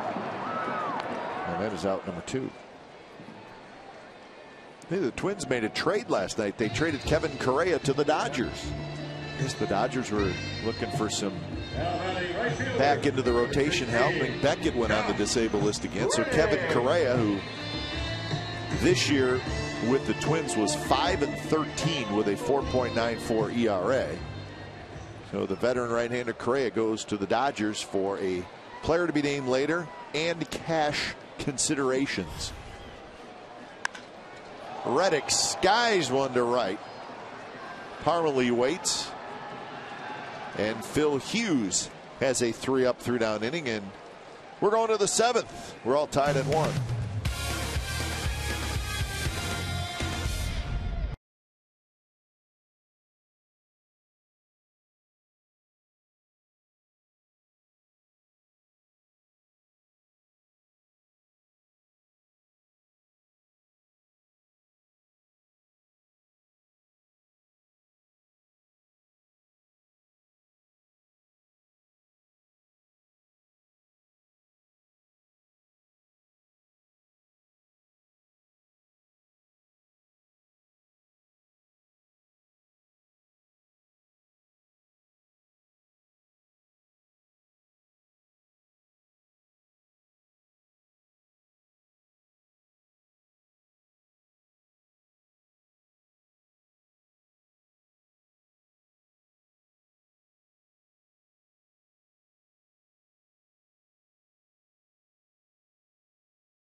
Get your very own A's Unicorn bullpen backpack presented by Ubisoft. When the A's take on the Angels on Sunday, August 24th, this unique backpack is designed by pitchers Sean Doolittle and Ryan Cook. 10,000 fans will receive the backpack upon entry, so be sure to get your tickets now at athletics.com/tickets or by calling 877-493-BALL. The A's bullpen Unicorn backpack presented by Ubisoft.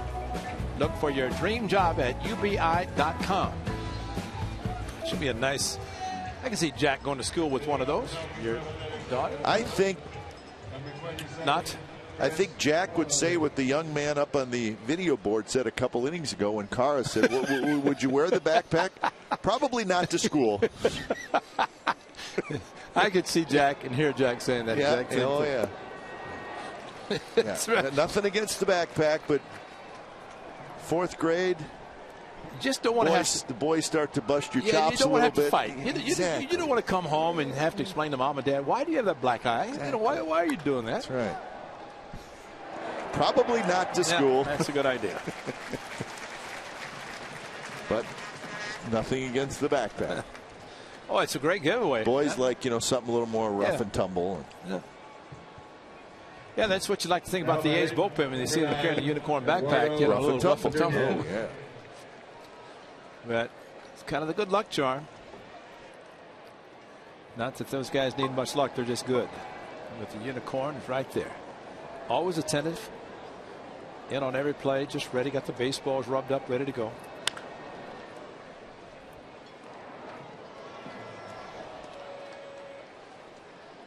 Oh, and 1 the count to Eduardo Nunez. Our A's CSN insider Joe Stiglitz tweeted out that Trevor Plouffe actually had some x-rays on his foot. It came back negative, so probably why Trevor Plouffe is not in the lineup today, and Eduardo Nunez is getting the start at third.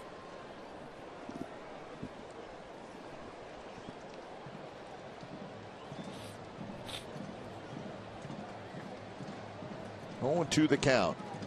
84 pitches for Jason Hamill, and he has retired 5 in a row. And that one lined to left just past the outreach of Donaldson for a 1-out single. So we think maybe this could be the situation for Plouffe last night. That sinker down and in, and you're right, hit Plouffe in an area unprotected. The left above, actually on the top of the foot. Yeah, he limped around for a while. Yes, he did. So again, x-rays were negative.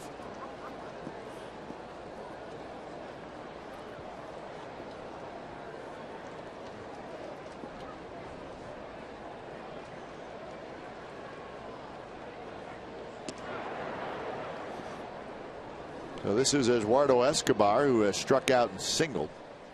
Each team with 4 hits. There's 1 error so far. That was made by the pitcher Hamill.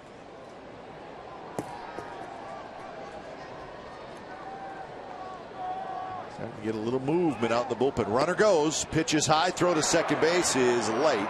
And it's a stolen base for Eduardo Nunez, who hangs on to the bag with that left hand, which you better start to learn how to do now with replay. Yeah, you could do somebody, and there he goes, and Sogard tagged him and held the tag, and just in case, hold it, and his hand got there. So it was going to be late anyway, but just in case, the aggressive slide takes him back past the bag.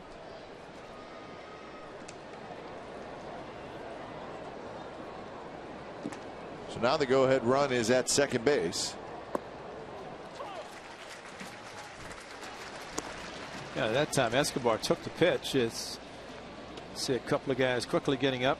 Cook and Abad. But it looked like Escobar stepped back because Nunez kind of shot up a flare at second like he might be running.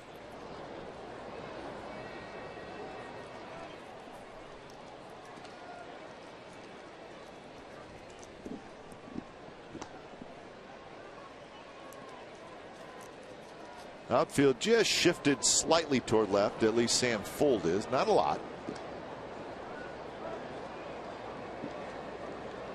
Left and right pretty much straight away. So 1-2 the count with Jordan Schaefer waiting in the on-deck circle.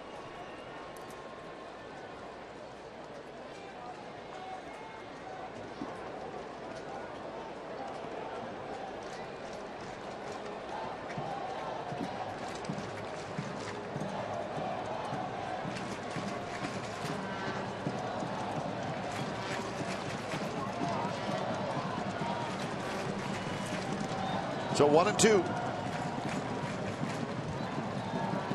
And that one bounced way out in front of home plate. And Nunez hustles into third. I don't know that I've ever seen a ball bounce that far in front of home plate. Well, Jaso made one earlier, a great save, and the ball hitting his chest protector, but this one spiked way out in front. And see the direction. Once the curveball hits, it's going to bounce to the catcher's left. And that bounced so far out in front, he couldn't do anything with it.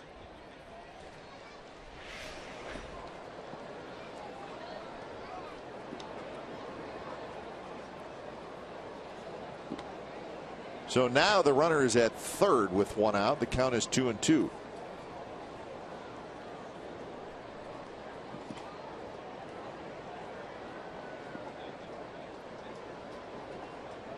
Hamill with 5 strikeouts, and he needs one here.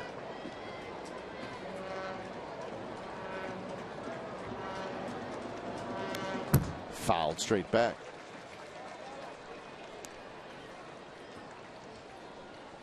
Escobar's been a little bit of a tough out in this series. He's doing a pretty good job getting a chance to be the regular shortstop for the Twins.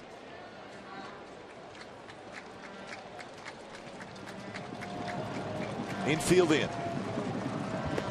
And a fastball is just a bit high. Pretty good take by Escobar. Well, you're right there. Right there. Like it had it. At least that's a pitch has been called today. Maybe just above the letters.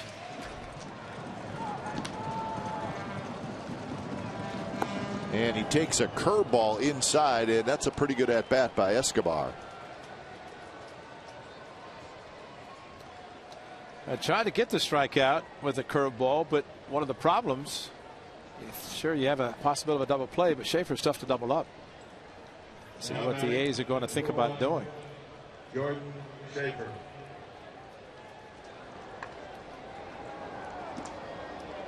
So that'll bring up Jordan Schaefer. So you got speed on the bases again and speed in the batter's box. This time runners are at first and third. So this is one of those situations, Ray, where you have to execute defensively because there's a lot of different things the Twins could do.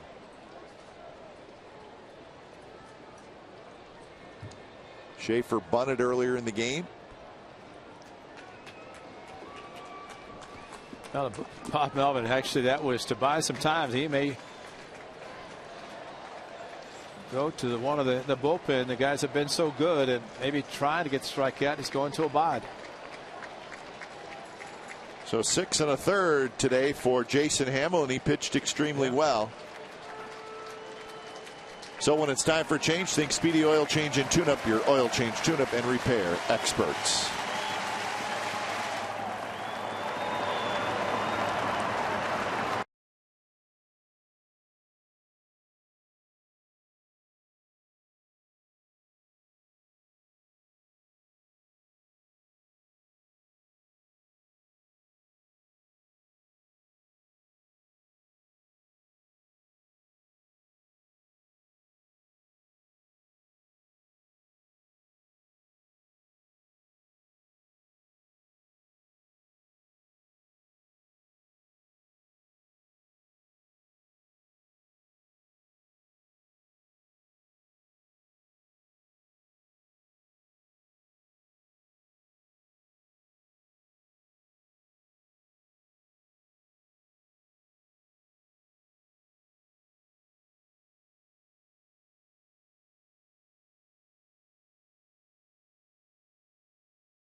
This copyrighted telecast is presented by authority of the Oakland Athletics and may not be reproduced or retransmitted in any form, and the accounts and descriptions of this game may not be disseminated without the express written consent of Athletics Investment Group, LLC.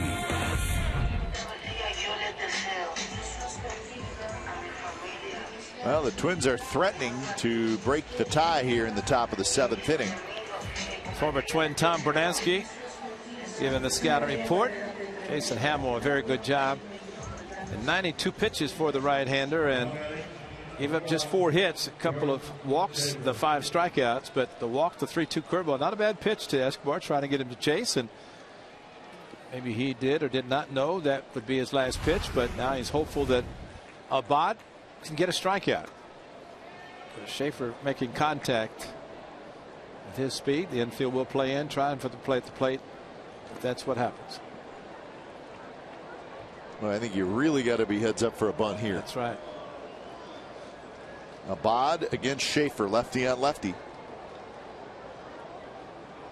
First pitch is that slider. It is outside, 1-0. How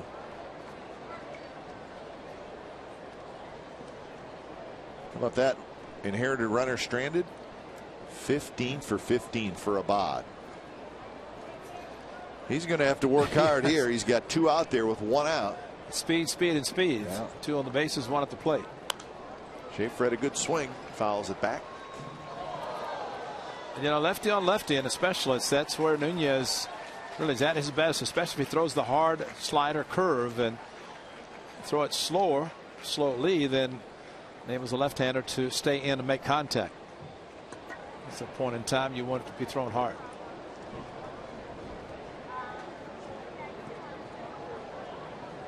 Nunez at third, Escobar at first. Escobar has a pretty good lead.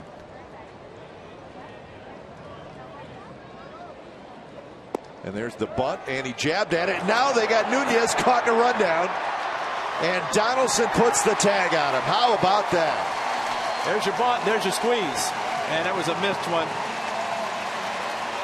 And Schaefer just kind of jabbed at it. I'm not really sure what he was doing. Yeah, but then it was because of the slider, a very hard thrown slider by Abad, and he saw it because he could not make it. And Nunez, you know, he could have almost had to be a safety squeeze. He broke, and once he got in the rundown, there was no chance. And of course, the runner goes to second. But I think he was just fooled by the hard slider type, and that's probably why he jabbed at it the way he did.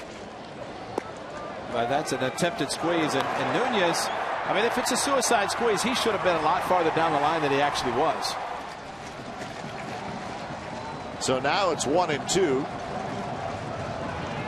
And he struck him out. How about that? So the Twins do not score, and Abad bounces off the mound. And why not? He's fired up. It's the 7th inning stretch coming up.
We appreciate that.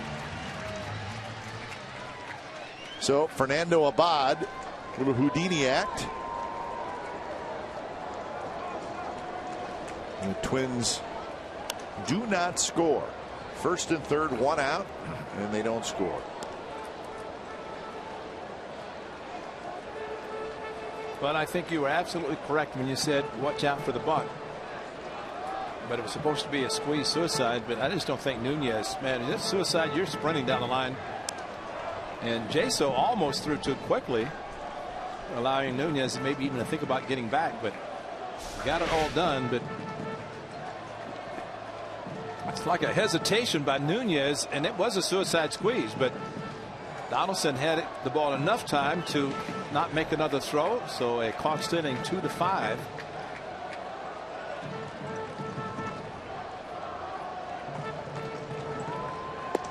Jaso lays off, and the count is 1-2. Jaso, Callaspo, and Sogard here in the bottom of the 7th inning. You think about a suicide squeeze with a left-handed pitcher. He's got his back to you. He can't see you. So you can really get a big lead and take off. Good point anyway, because Schaefer couldn't make contact.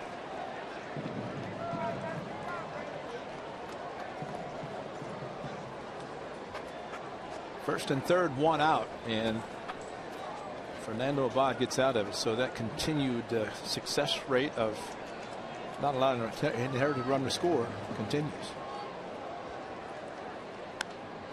Good swing by Jaso. 2-2 the count.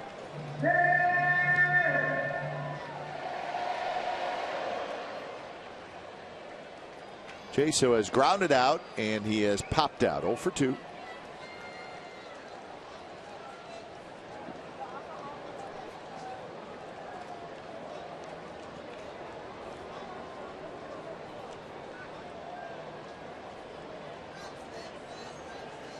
Pitch number 90 coming up from Hughes.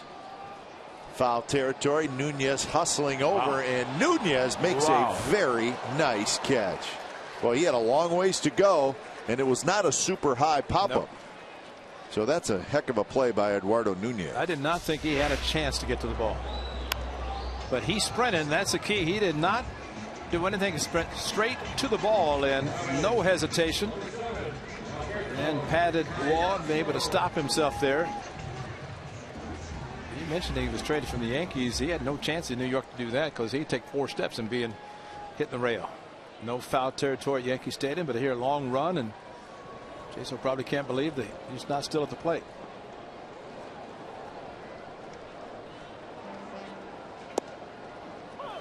Well, it's obviously hindsight, but I was a little surprised that the Yankees just let Nunez go. That's right.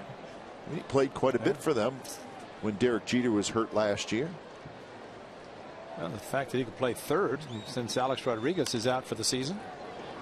When you think about what the Yankees have done in the last couple weeks, they've acquired Drew and Prado, and they let Brian Roberts go. So they've re-signed Sizemore. So they've done a lot of different things with their infielders.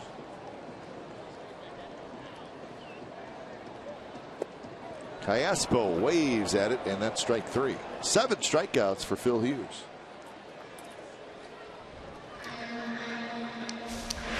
Now, Hughes is doing the same thing he did in Minneapolis, and well, that's a excuse me swing, and let me try to make contact because I'm fooled. And Callaspo did exactly that on the 0-2.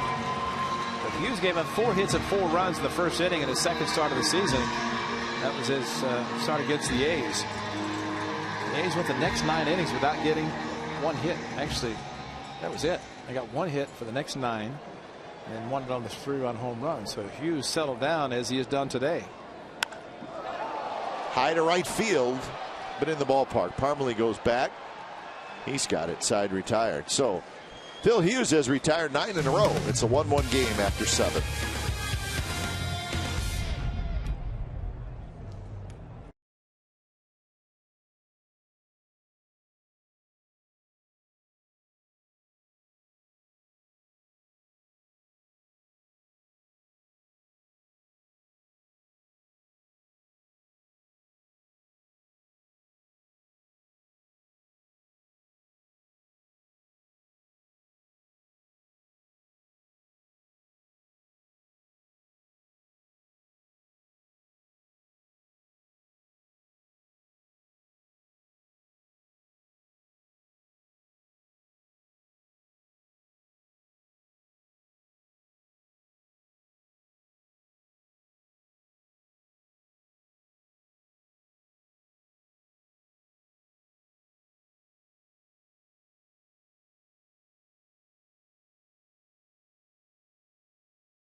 choice. Last night, Darren Norris 3-run homer of Sam Danuno, and it was a shot out of the ballpark. 10 home runs, and of those 10, 7 have either been 3-run shots or grand slams. How about that? That's production. That's a nice little ratio of hitting a long ball and with runners on base. So Luke Gregerson comes in when it's time for a change. Think Speedy Oil Change and Tune-Up, your oil change, tune-up, and repair expert. So Gregerson here in the 8th inning. Gregerson pitched on Friday. So the A's bullpen be pretty rested, except for Dan Otero, who threw a lot of pitches last night. So Gregerson will face the top of the order: Santana, Dozier, and Suzuki. Got good news from Anaheim. Yoenis Cespedes just hit a 3-run homer for the Red Sox, and I believe that's his first home run with the Red Sox. And that was in the top of the 8th inning. So bottom of the 8th now, and the Red Sox leading 3-0. As we mentioned again in this series with the Angels hosting the Red Sox, that how Cespedes pitched or played well in Anaheim against the Angels, and sure enough, he does it today. Probably half asleep when he hit it. It's an amazing long night for all those guys. Casey Fine starts to throw in the Twins bullpen. Santana is 1 for 3 today. He singled in the 5th. He's also hit a fly ball to center, and he has struck out. Twins have stranded 5 through the first 7 innings. Bunts out in front. Jaso picks it up to throw to first. Not in time.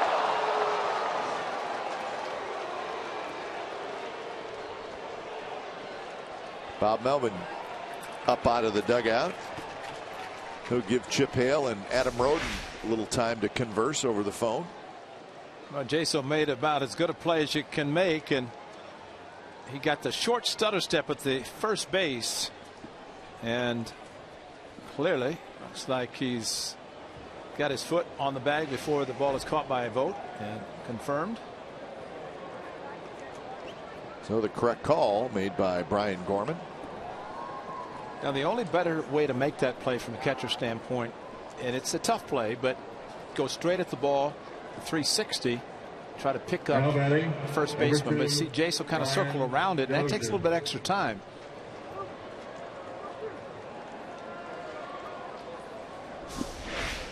See, he's got there, but he's here. But instead of going this way, kind of turning around, but took a picking the ball up and then taking the extra step. And again, sometimes the catcher will go straight at it and kind of turn the back to the first baseman, but make the spin move and get a lot more in the throw. There's Dozier, and he tries to bunt, but he bunts it foul.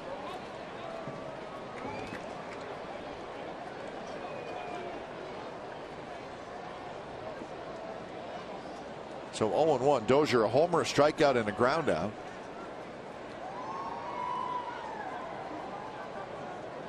He's 2 for 12 in the series. Good power, 20 home runs.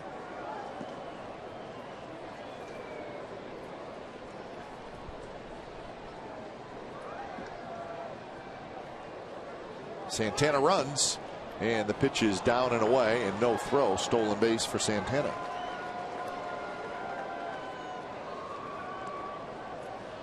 So that's 3 stolen bases in the game for the Twins, 5 in the series. They're not a big stolen base team. The transfer by Jaso, especially on the slider, and slider in the dirt on top of it.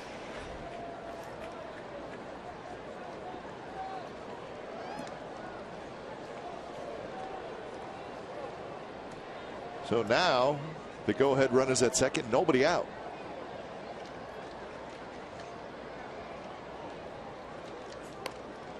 And it's bunted foul, so the Twins will try to execute here in the 8th inning.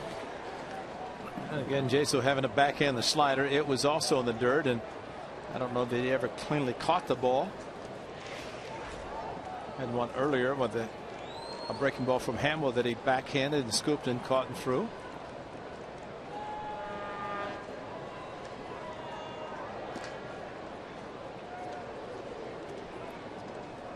It's Ron Gardenhire down with the bats. Move to the other get something going. Yeah.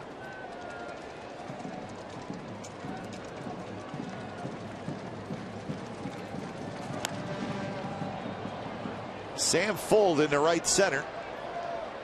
Sam Fuld now comes in. He's got it, and that's not going to get it done as Santana stays at second base. Right. Victor Poison, if you're the Twins, you got Fuld in center field, who sets up nicely with a strong arm, and also Josh Reddick in right field. And at that point, Santana thinking, but at least to go back as a courtesy tag to draw a throw, but absolutely no chance to tag.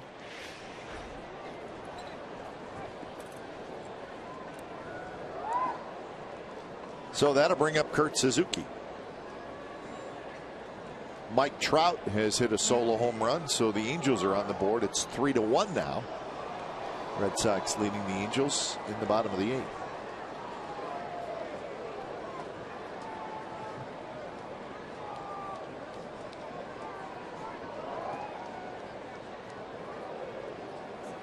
First pitch to Kurt Suzuki is in for a strike. Now, I think the Red Sox had to be disappointed last night that, first of all, it went as long as it did, but also when they had the lead, and Tazawa got the blown save. Good slider from Gregerson down the lower part of the strike zone. If you play extra innings and you score in the 14th, you've already played 5 more than normal. Yep. And then give it back up and almost lose it in the bottom half and then play 5 more.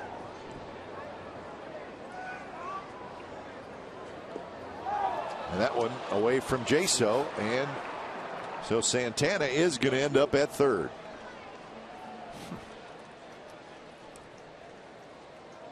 So a costly 90 feet there given up by the Athletics.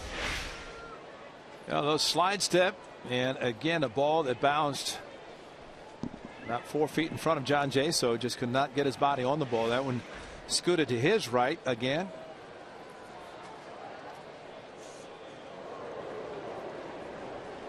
So now the infield will come on in. Outfielders take a couple steps in as well.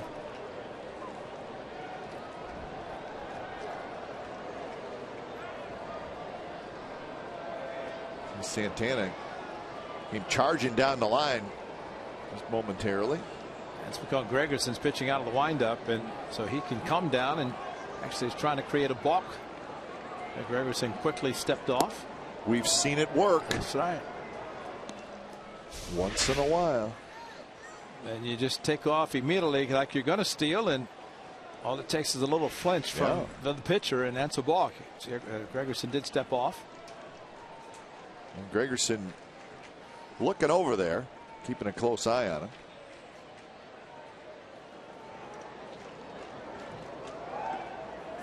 Suzuki rips one to left center field. That's trouble, and that one is off the top of the wall. Run's going to score. Suzuki with a sliding double, and the Twins take the lead. Kurt Suzuki missed a home run by about 2 feet. Do you notice when Gregerson and Santana is at third, he looked like he went into the hurry up mode, the windup, and hung a slider. And not that that affected him, but he did not throw the quality slider that he is accustomed to throwing. One down and away. This one stayed in the middle of the plate. So Kurt Suzuki very, very close, and wow. If you're doing that, wouldn't you just be better off going from the stretch? Exactly right. He obviously is more comfortable if he pitches out of the stretch any other base, and it's so rare to see a run at third and a pitcher out of the windup. And he was looking at him a lot. Well, and he has to, right? Yeah, I mean, because he's out of the windup. And when he looked at him, he kept his eye on him and then kind of hurried up. Yeah. And when you do that, it takes you out of your normal windup. 1-1 to Vargas. So Gregerson, who has been on a great run, gives up a run here in the 8th inning. So the Twins have the lead 2-1. We have not seen the Twins closer in this series. Glenn Perkins, the left-hander, he's an all-star.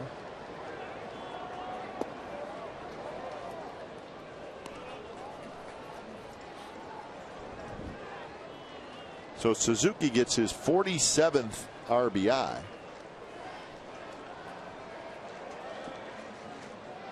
And he does it with his 22nd double. Fouled straight back. Speaking of extra innings, Ray, the Tigers and the Blue Jays are in the 14th inning, tied 5-5, and it was another blown save by the Tigers. Jabba Chamberlain had a 5-4 lead with 2 outs and a runner at second in the bottom of the 9th inning, and the Blue Jays got a hit. They tied it, and they're still playing. So Nathan blew a save in the 9th inning yesterday. Chamberlain blows a save in the 9th inning today, and that was David Price pitching today for the Tigers, and it would have been his win. And they put Soria on the disabled list. Yeah. Along with what, Anibal Sanchez? Yeah, how about that? Swing and a miss. Big strikeout for Gregerson. So 2 outs here in the 8th inning, and here's Willingham.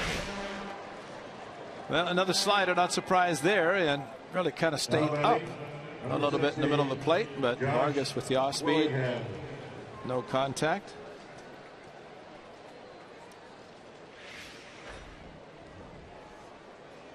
Well, Vargas 0 for 4 with a couple of strikeouts today. So here's Willingham.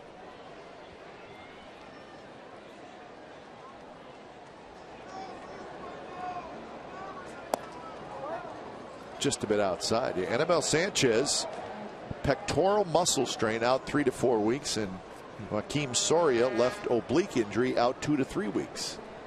So the Tigers will be minus a couple of their better pitchers.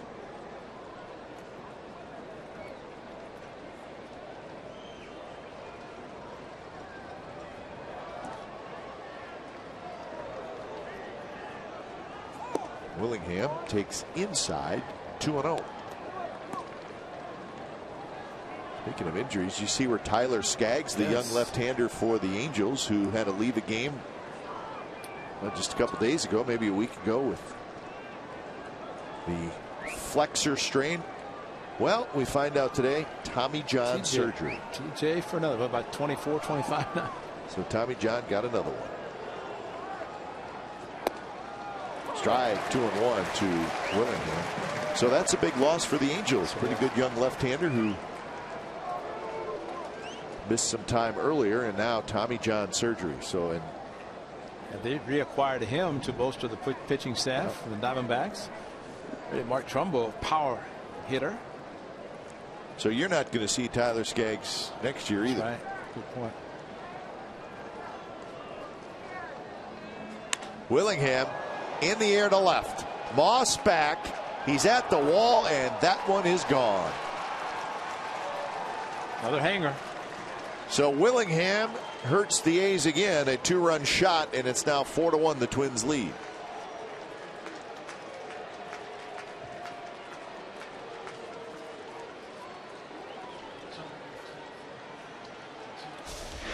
Well, 2 former Athletics come through in this inning big time, and that's a hanger big time. Boy, I mean, it's right in the middle of the plate, and this was not a cheap one. Josh Willingham is strong, and he did not miss it at all.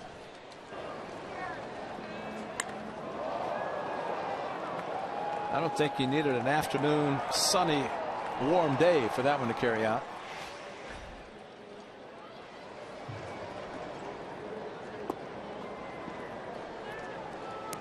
So 12th home run on the year for Willingham.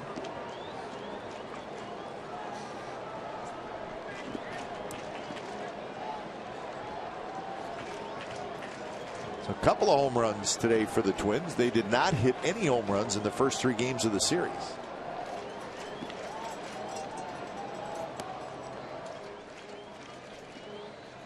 Eighth career home run against the Athletics in 18 games for Willingham.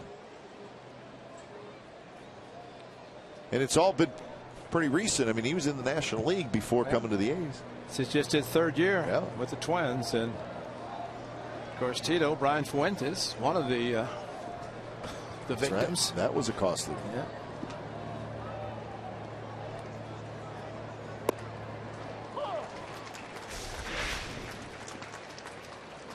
This is usually what happens. Eyes say, whoa, there's my pitch.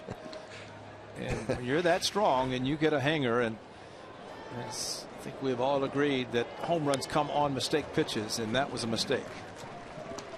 Is that hanging slider face? That's a oops. There it comes, and it's only my 12th, and that was a big one because that turned a 1-run game into a 3-run game. And Gregerson has thrown 24 pitches in this inning.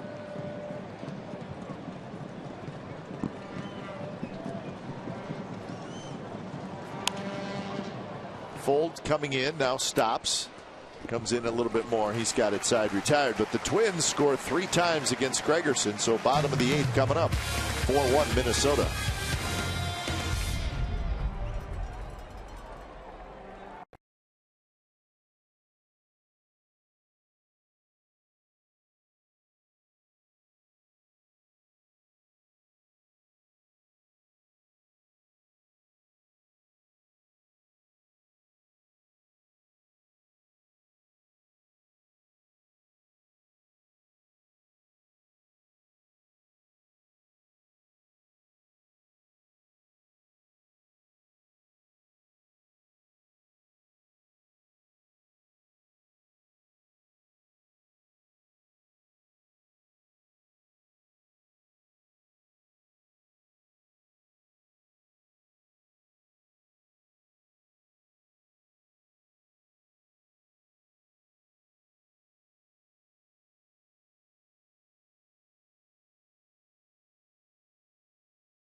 California is brought to you by Xfinity, home of the most live sports, and by Toyota, #1 in MPG, durability, and resale value. Toyota, let's go places.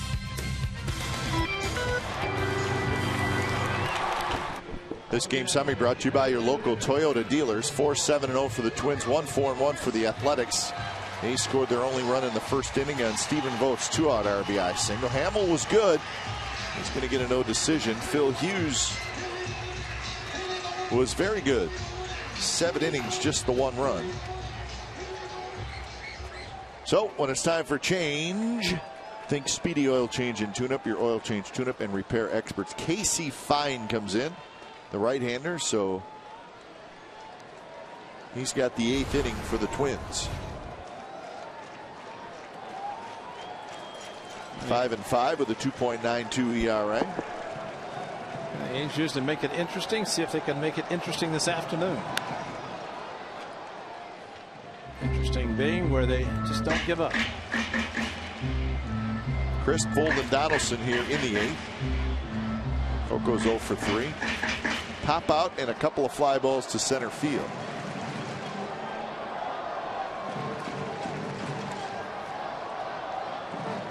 The crowd this afternoon is 25,598.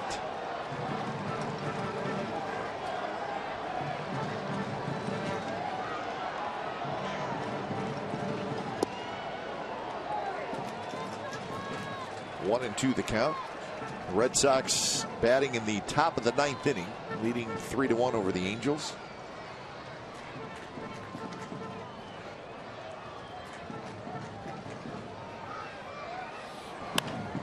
Coco rolls one through, and that's going to be a base hit.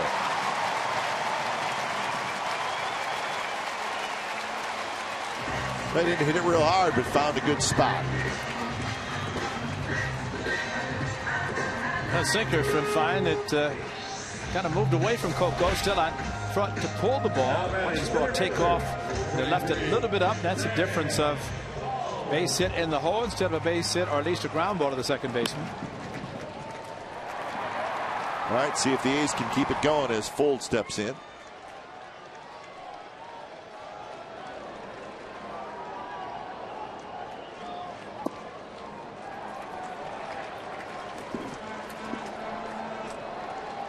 Fold a single and a run scored in the very first inning.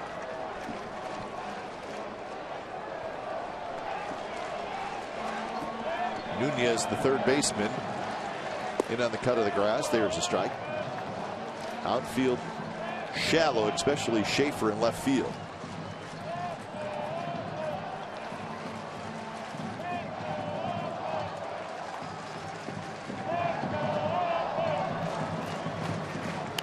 Slapped foul. The Indians beat the Yankees 4-1 at Yankee Stadium today. Carrasco over Corona. So the Indians trying to hang around that wild card race.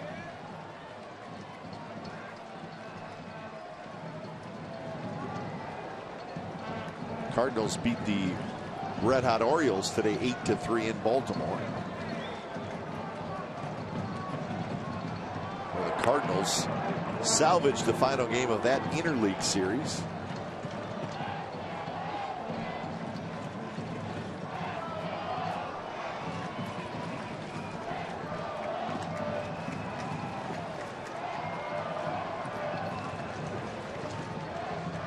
Middle infield at double play depth. Shallow right field. Parmalee trots in. Shades his eyes with his left hand, and he makes the catch.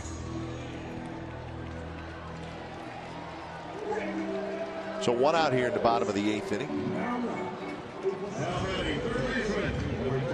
The Rangers beat the Astros 6-2.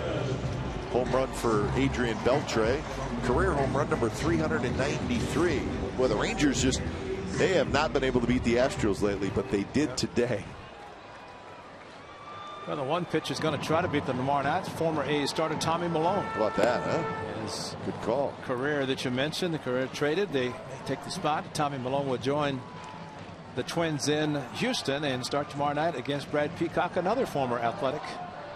So Tommy Milone 6-3. He last lost on May the 3rd against the Red Sox, won 6 consecutive decisions. Actually, about at least 3 more that he left early in the season, left the games, and bullpen did not hold him. He could have very easily had 9 to 10 wins, but he's now a member of the Twins, and they're very happy to have him.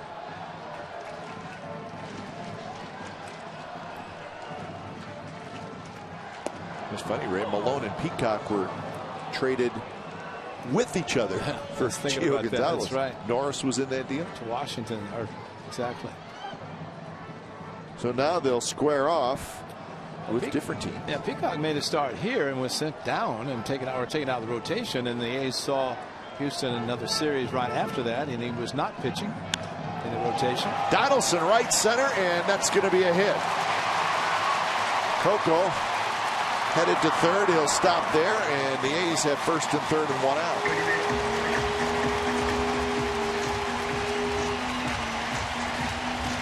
And there's a hit we expected and continue to see from Josh Donaldson.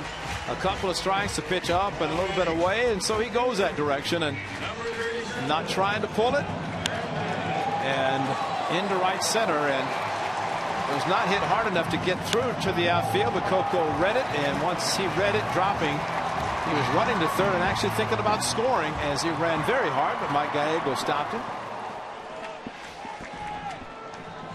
So here is Moss, hit by a pitch. You're thinking 3-run home run, aren't you? Just got a weird feeling. Yeah, and there's no Dozier in the outfield grass this time. First pitch is outside. Moss hit by a pitch in the first, grounded out in the fourth, struck out in the sixth. He's 2 for 12 in the series. He's been struggling, so not a bad time to break out of it. That is Dunsing. High pop-up should reach the seats, and it will. Moss is 2 for his last 27.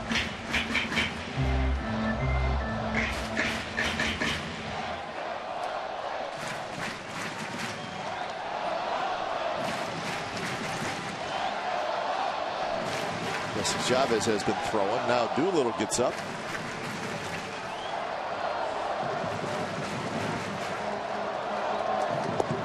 Strike. There's that outside corner, which sometimes has been called today, other times not. Fine, of course, out of the stretch. Coco took off down the line, and that didn't have to be a strike.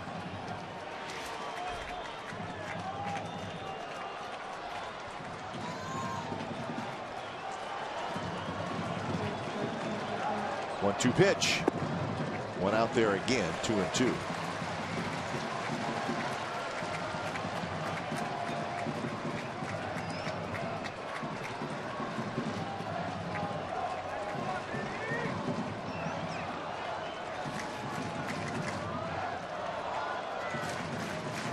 Casey Fine in a jam here in the bottom of the 8th.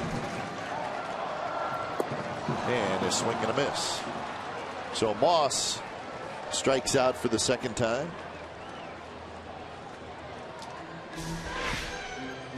A little cut fastball back door and took enough off the pitch that they able to get the swing and miss.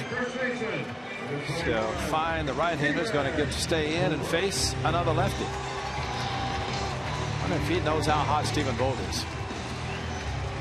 Just in about a second or two, you're going to hear the chant start again in right field.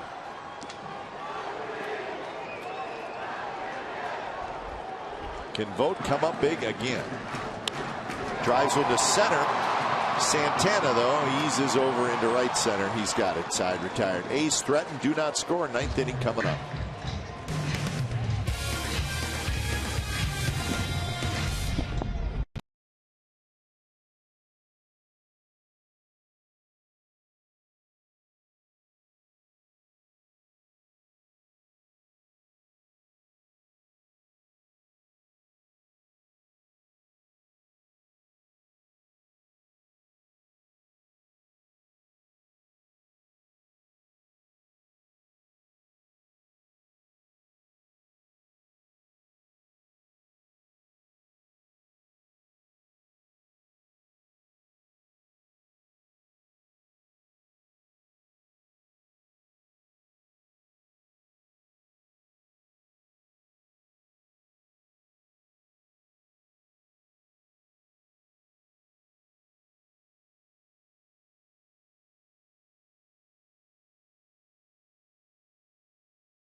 Now for the Prius Get Happy Cam, it's powered by Toyota Prius. Beautiful day at the ballpark Sunday afternoon. The A's wrapping up this long homestand. So pennant race baseball, and the A's fans have been terrific all year long. So they've been terrific all year long, and really the best is yet to come. Right? I mean, a couple series against the Angels, late August and September baseball on its way. Time for change. Think Speedy Oil Change and Tune Up, your oil change, tune up, and repair expert. So Jesse Chavez comes in. First opportunity for Jesse Chavez in this series. He's the long reliever on a team that has very, very good starting pitching. So be patient, Jesse. Last time he pitched was against the Rays on the 6th of August. Today is the 10th. actually what Eric O'Flaherty was talking about this morning. That the starters usually pitch deep. So if you look at last night, Otero came in. Today, Abad and Gregerson, and now Jesse Chavez. So it's still a matter of kind of spreading it out a little bit with the relievers. A very good bullpen.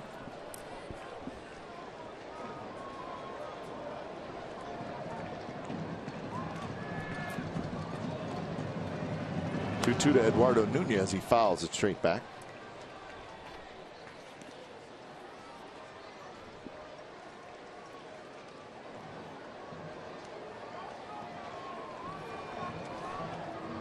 Nunez 1 for 3. Couple of grounds outs to short and a single.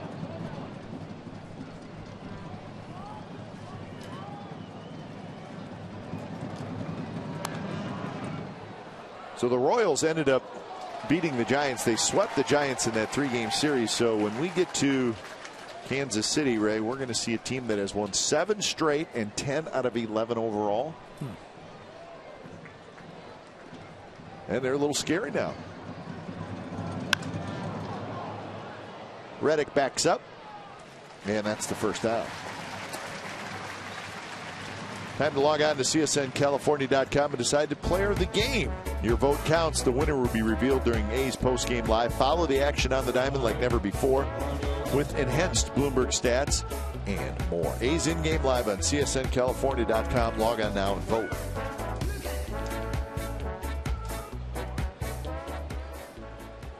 Here's Escobar. Swinging and a miss. Escobar strikeout, a single, and a walk, so he's been on base a couple of times.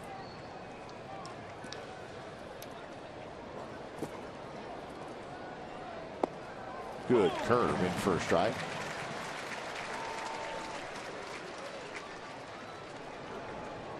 Think about Jesse Chavez, whether it's in the rotation or out of the bullpen. Same assortment, nice mixture of pitches that he will use all of them. Cutter, good curveball.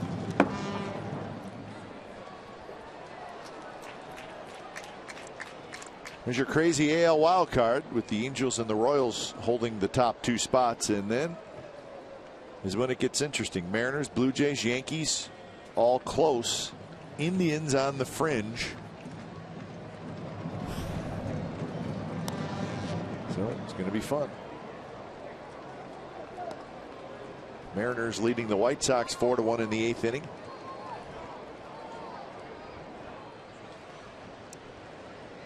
And that is who the A's will see in the 9th.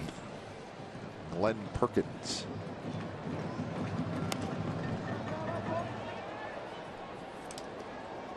The Tigers and the Blue Jays are still playing. It's 5-5 in the 16th inning.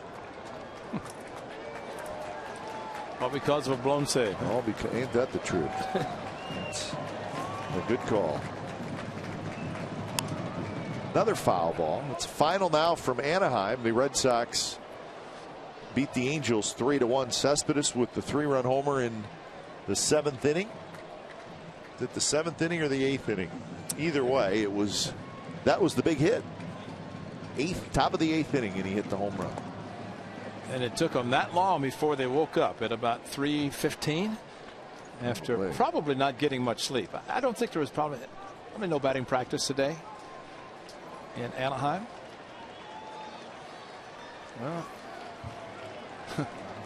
that was here against the Angels last year. Cat designation.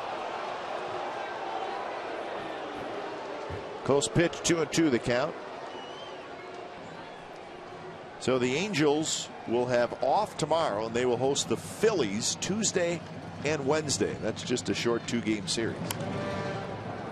And after that, they will go on the road to Texas, Boston, and then here. So that's a 10-game road trip, which will end right here at the Coliseum. And on the Thursday before they come to Oakland, what time is that game? It's a night game at Boston. So that Thursday night. Strike 3 called. Outside corner. So Escobar strikes out for the 2nd time. But backdoor again, maybe a slight cut fastball, but nailed it to the outside corner. Number 1, Jordan Schaefer. No, really, there are two teams you can think of in the American League. It's come to mind very quickly that are not opposed to playing night games on getaway days, and the two teams will go head-to-head in Boston: the Angels and the Red Sox. Yep. The A's always do it. Day game. That's right. I mean, getaway, yep. unless it's a changed schedule because of network, but those are usually the weekends. There will be one here against the Angels, but it's a 5:05 start. Sogard, terrific play, but he could not quite get the speedy Jordan Schaefer.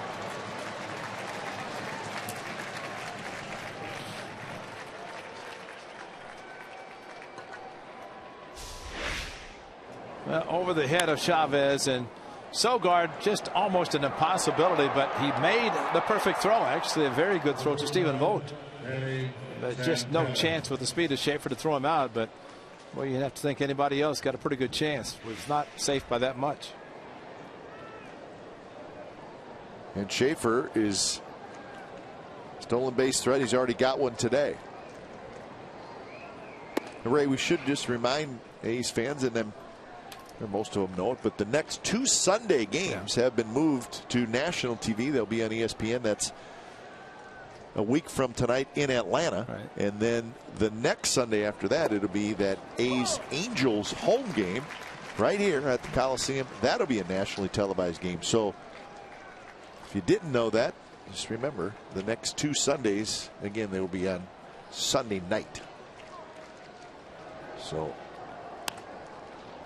that one just a little flip job down the left field line, fair. So Santana has his third hit.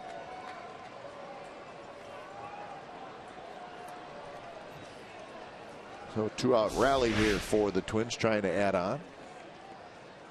No chance for Brandon Moss to get to it. It was just softly hit out to left field, but watch the checkup on the baseball, and he had to quickly react to get the ball from going by him with his momentum heading towards the baseball.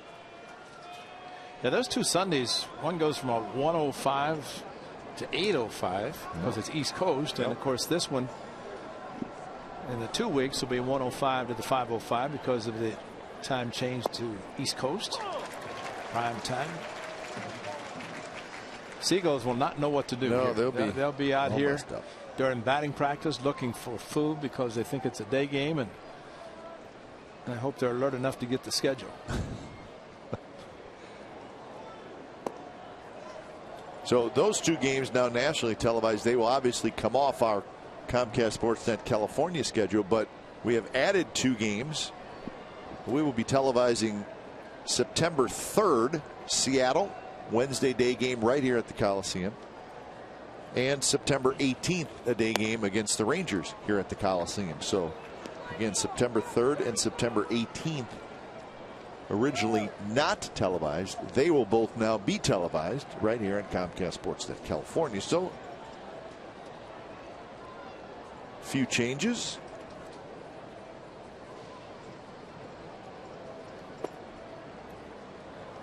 So 3-1 now to Dozier.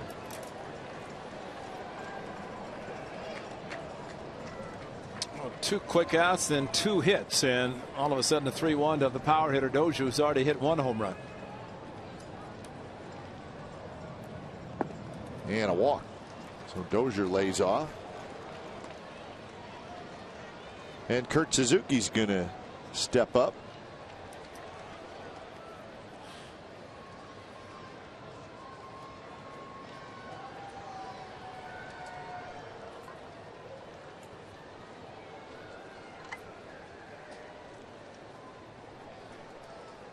Here today's Honda players, again, multiple players of the game. Two former A's players have hurt the A's, and it came in the 8th inning. A run scoring double, almost a home run by Kurt Suzuki, high off the left center field wall. And then Josh Willingham did not give any doubt as he had a hanging slider under the steps in left field. Take it from a 2-1 game to a 4-1 game, and that's where we are right now. So there are the two guys that have done it, the 8 and the 16. Both of them having very good years. Suzuki with the batting average and runs batted in. Very good job of catching, and Willingham 12 home runs. 0-1 to Suzuki, 1 for 4. with that big double.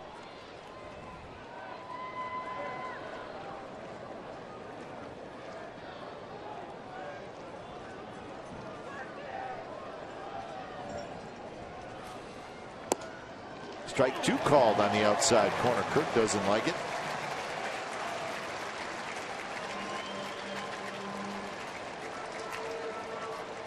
Schaefer, Santana, Dozier are your runners.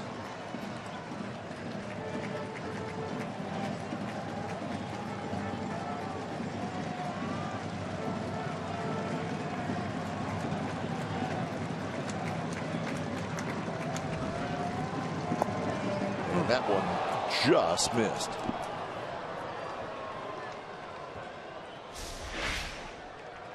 Try to go the two-seamer to the back door, bring it back, but not quite enough. So I can go the two-seamer coming back, the cutter going away. Curveball. Fastball. So Suzuki stays alive, 1-2 the count.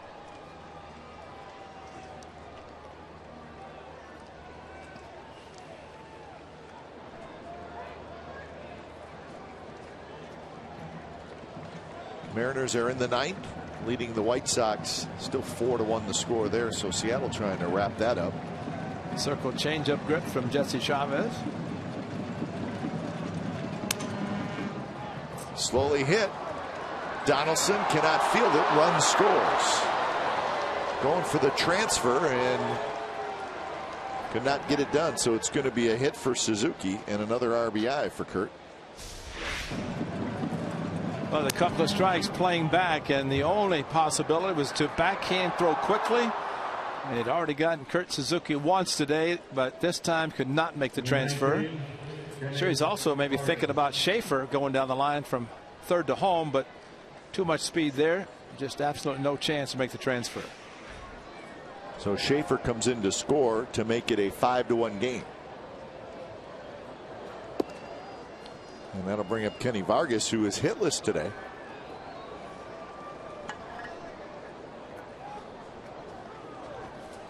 Well, the A's have done a very good job this year scoring runs with 2 outs. And today it's the Twins. A run by Willingham with 2 outs. And this one in this inning after 2 quick outs. Fly ball to right field and strike out. And then single, walk, single.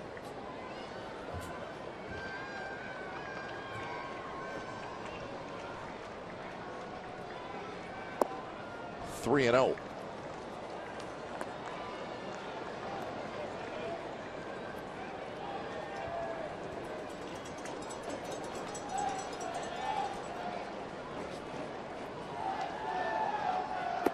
And that one missed outside, and a bases loaded walk gives Vargas an RBI, and it's now 6-1 as Danny Santana trots home.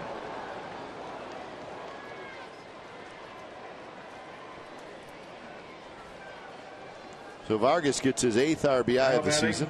Number 16, Josh Willingham.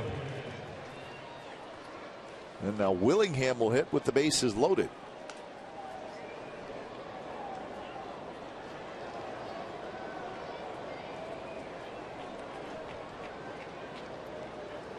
Swing and a miss.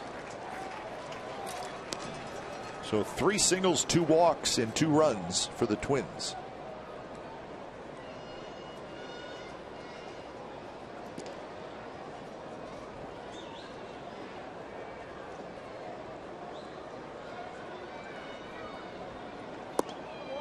Missed again, 1-1.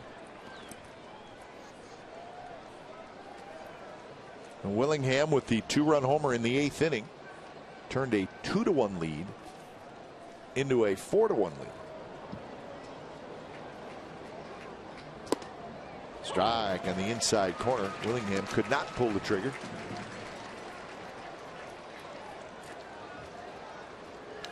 Rare to see people actually leaving, but that is what is happening now throughout the stadium. Unaccustomed to seeing their team trailing by the runs the way they are.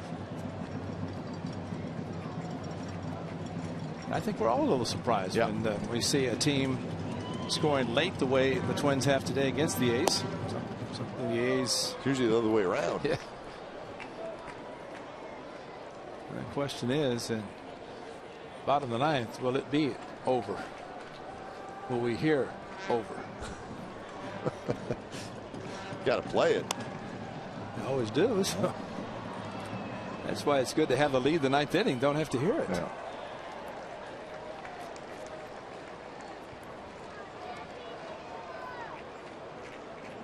A's will be back home a week from Tuesday.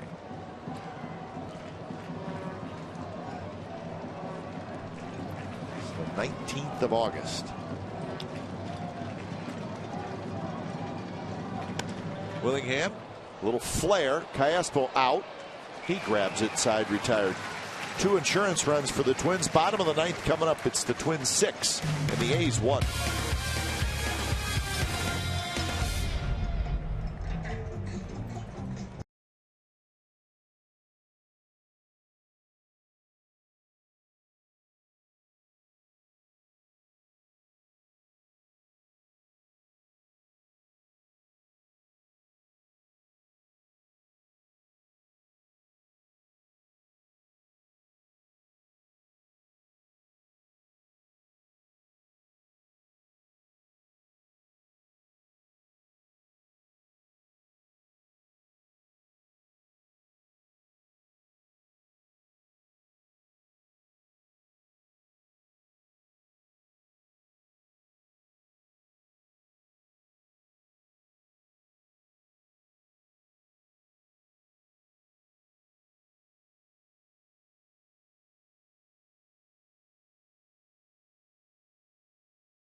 Join us after the 6:05 p.m. game against the Angels for Disney Pixar's The Incredibles fireworks show presented by Chevron.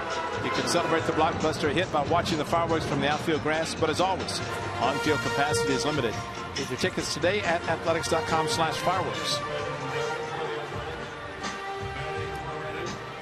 So bottom of the ninth inning, and the A's are trailing 6-1.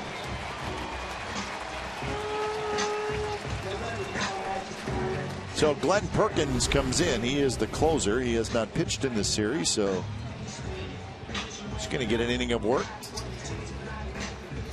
28 saves. He got up when the inning started, even though the Twins added a couple. Figured he was going to come in. Not so much that it's a non-save situation, but get some work. That's the way the A's like to do it. Don't see the closer 1 out of 4 games. He faces the pinch hitter Johnny Gomes. Gomes is hitting for Reddick.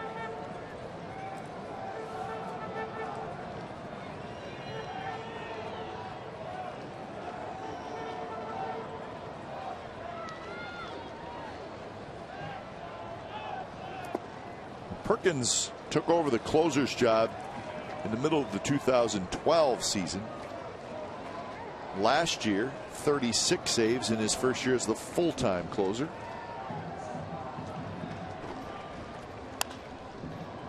This one is skied on the infield. And Dozier has to hang with it, and he's able to grab it before falling down. And right when that ball went up, did you see Perkins? He put his glove up. Yeah. He didn't know where it was. So the sun is still an issue. Yeah. Still telling everybody doesn't see it, didn't see it. Dozier barely saw it. Stayed with it long enough to make the play. So Fryman is now going to hit for Jaso.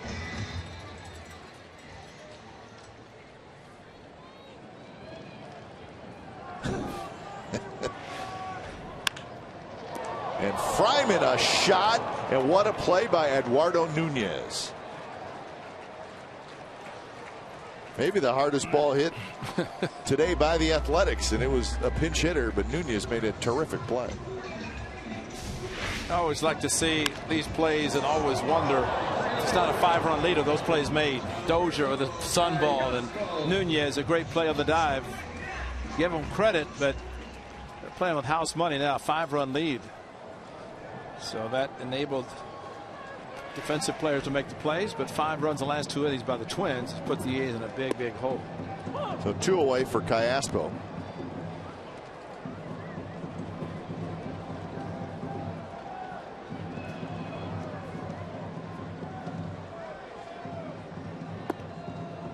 Twins will head to Houston, get ready for their series against the Astros. Be a 3-game series, Monday, Tuesday, Wednesday. And after that, they will head home for a long homestand.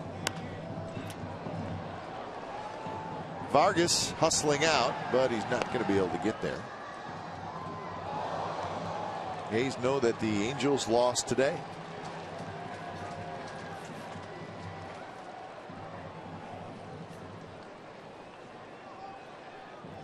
But you want to join us tomorrow night. It is going to be a good series. The A's and the red-hot Kansas City Royals. And the 1-2 pitch, Callaspo swings and misses, and that's how this ball game ends. So Perkins, a 3-up, 3-down inning, and the Twins salvage the final game of this series. So the homestand comes to an end. The A's finish the homestand 6-4, and they hold on to their 4-game lead in the AL West. So it's a final. The Twins beat the Athletics 6-1. You've been watching Oakland A's baseball on Comcast Sportsnet California. Don't go away. A's postgame live with Chris Townsend and Bip Roberts starts right now.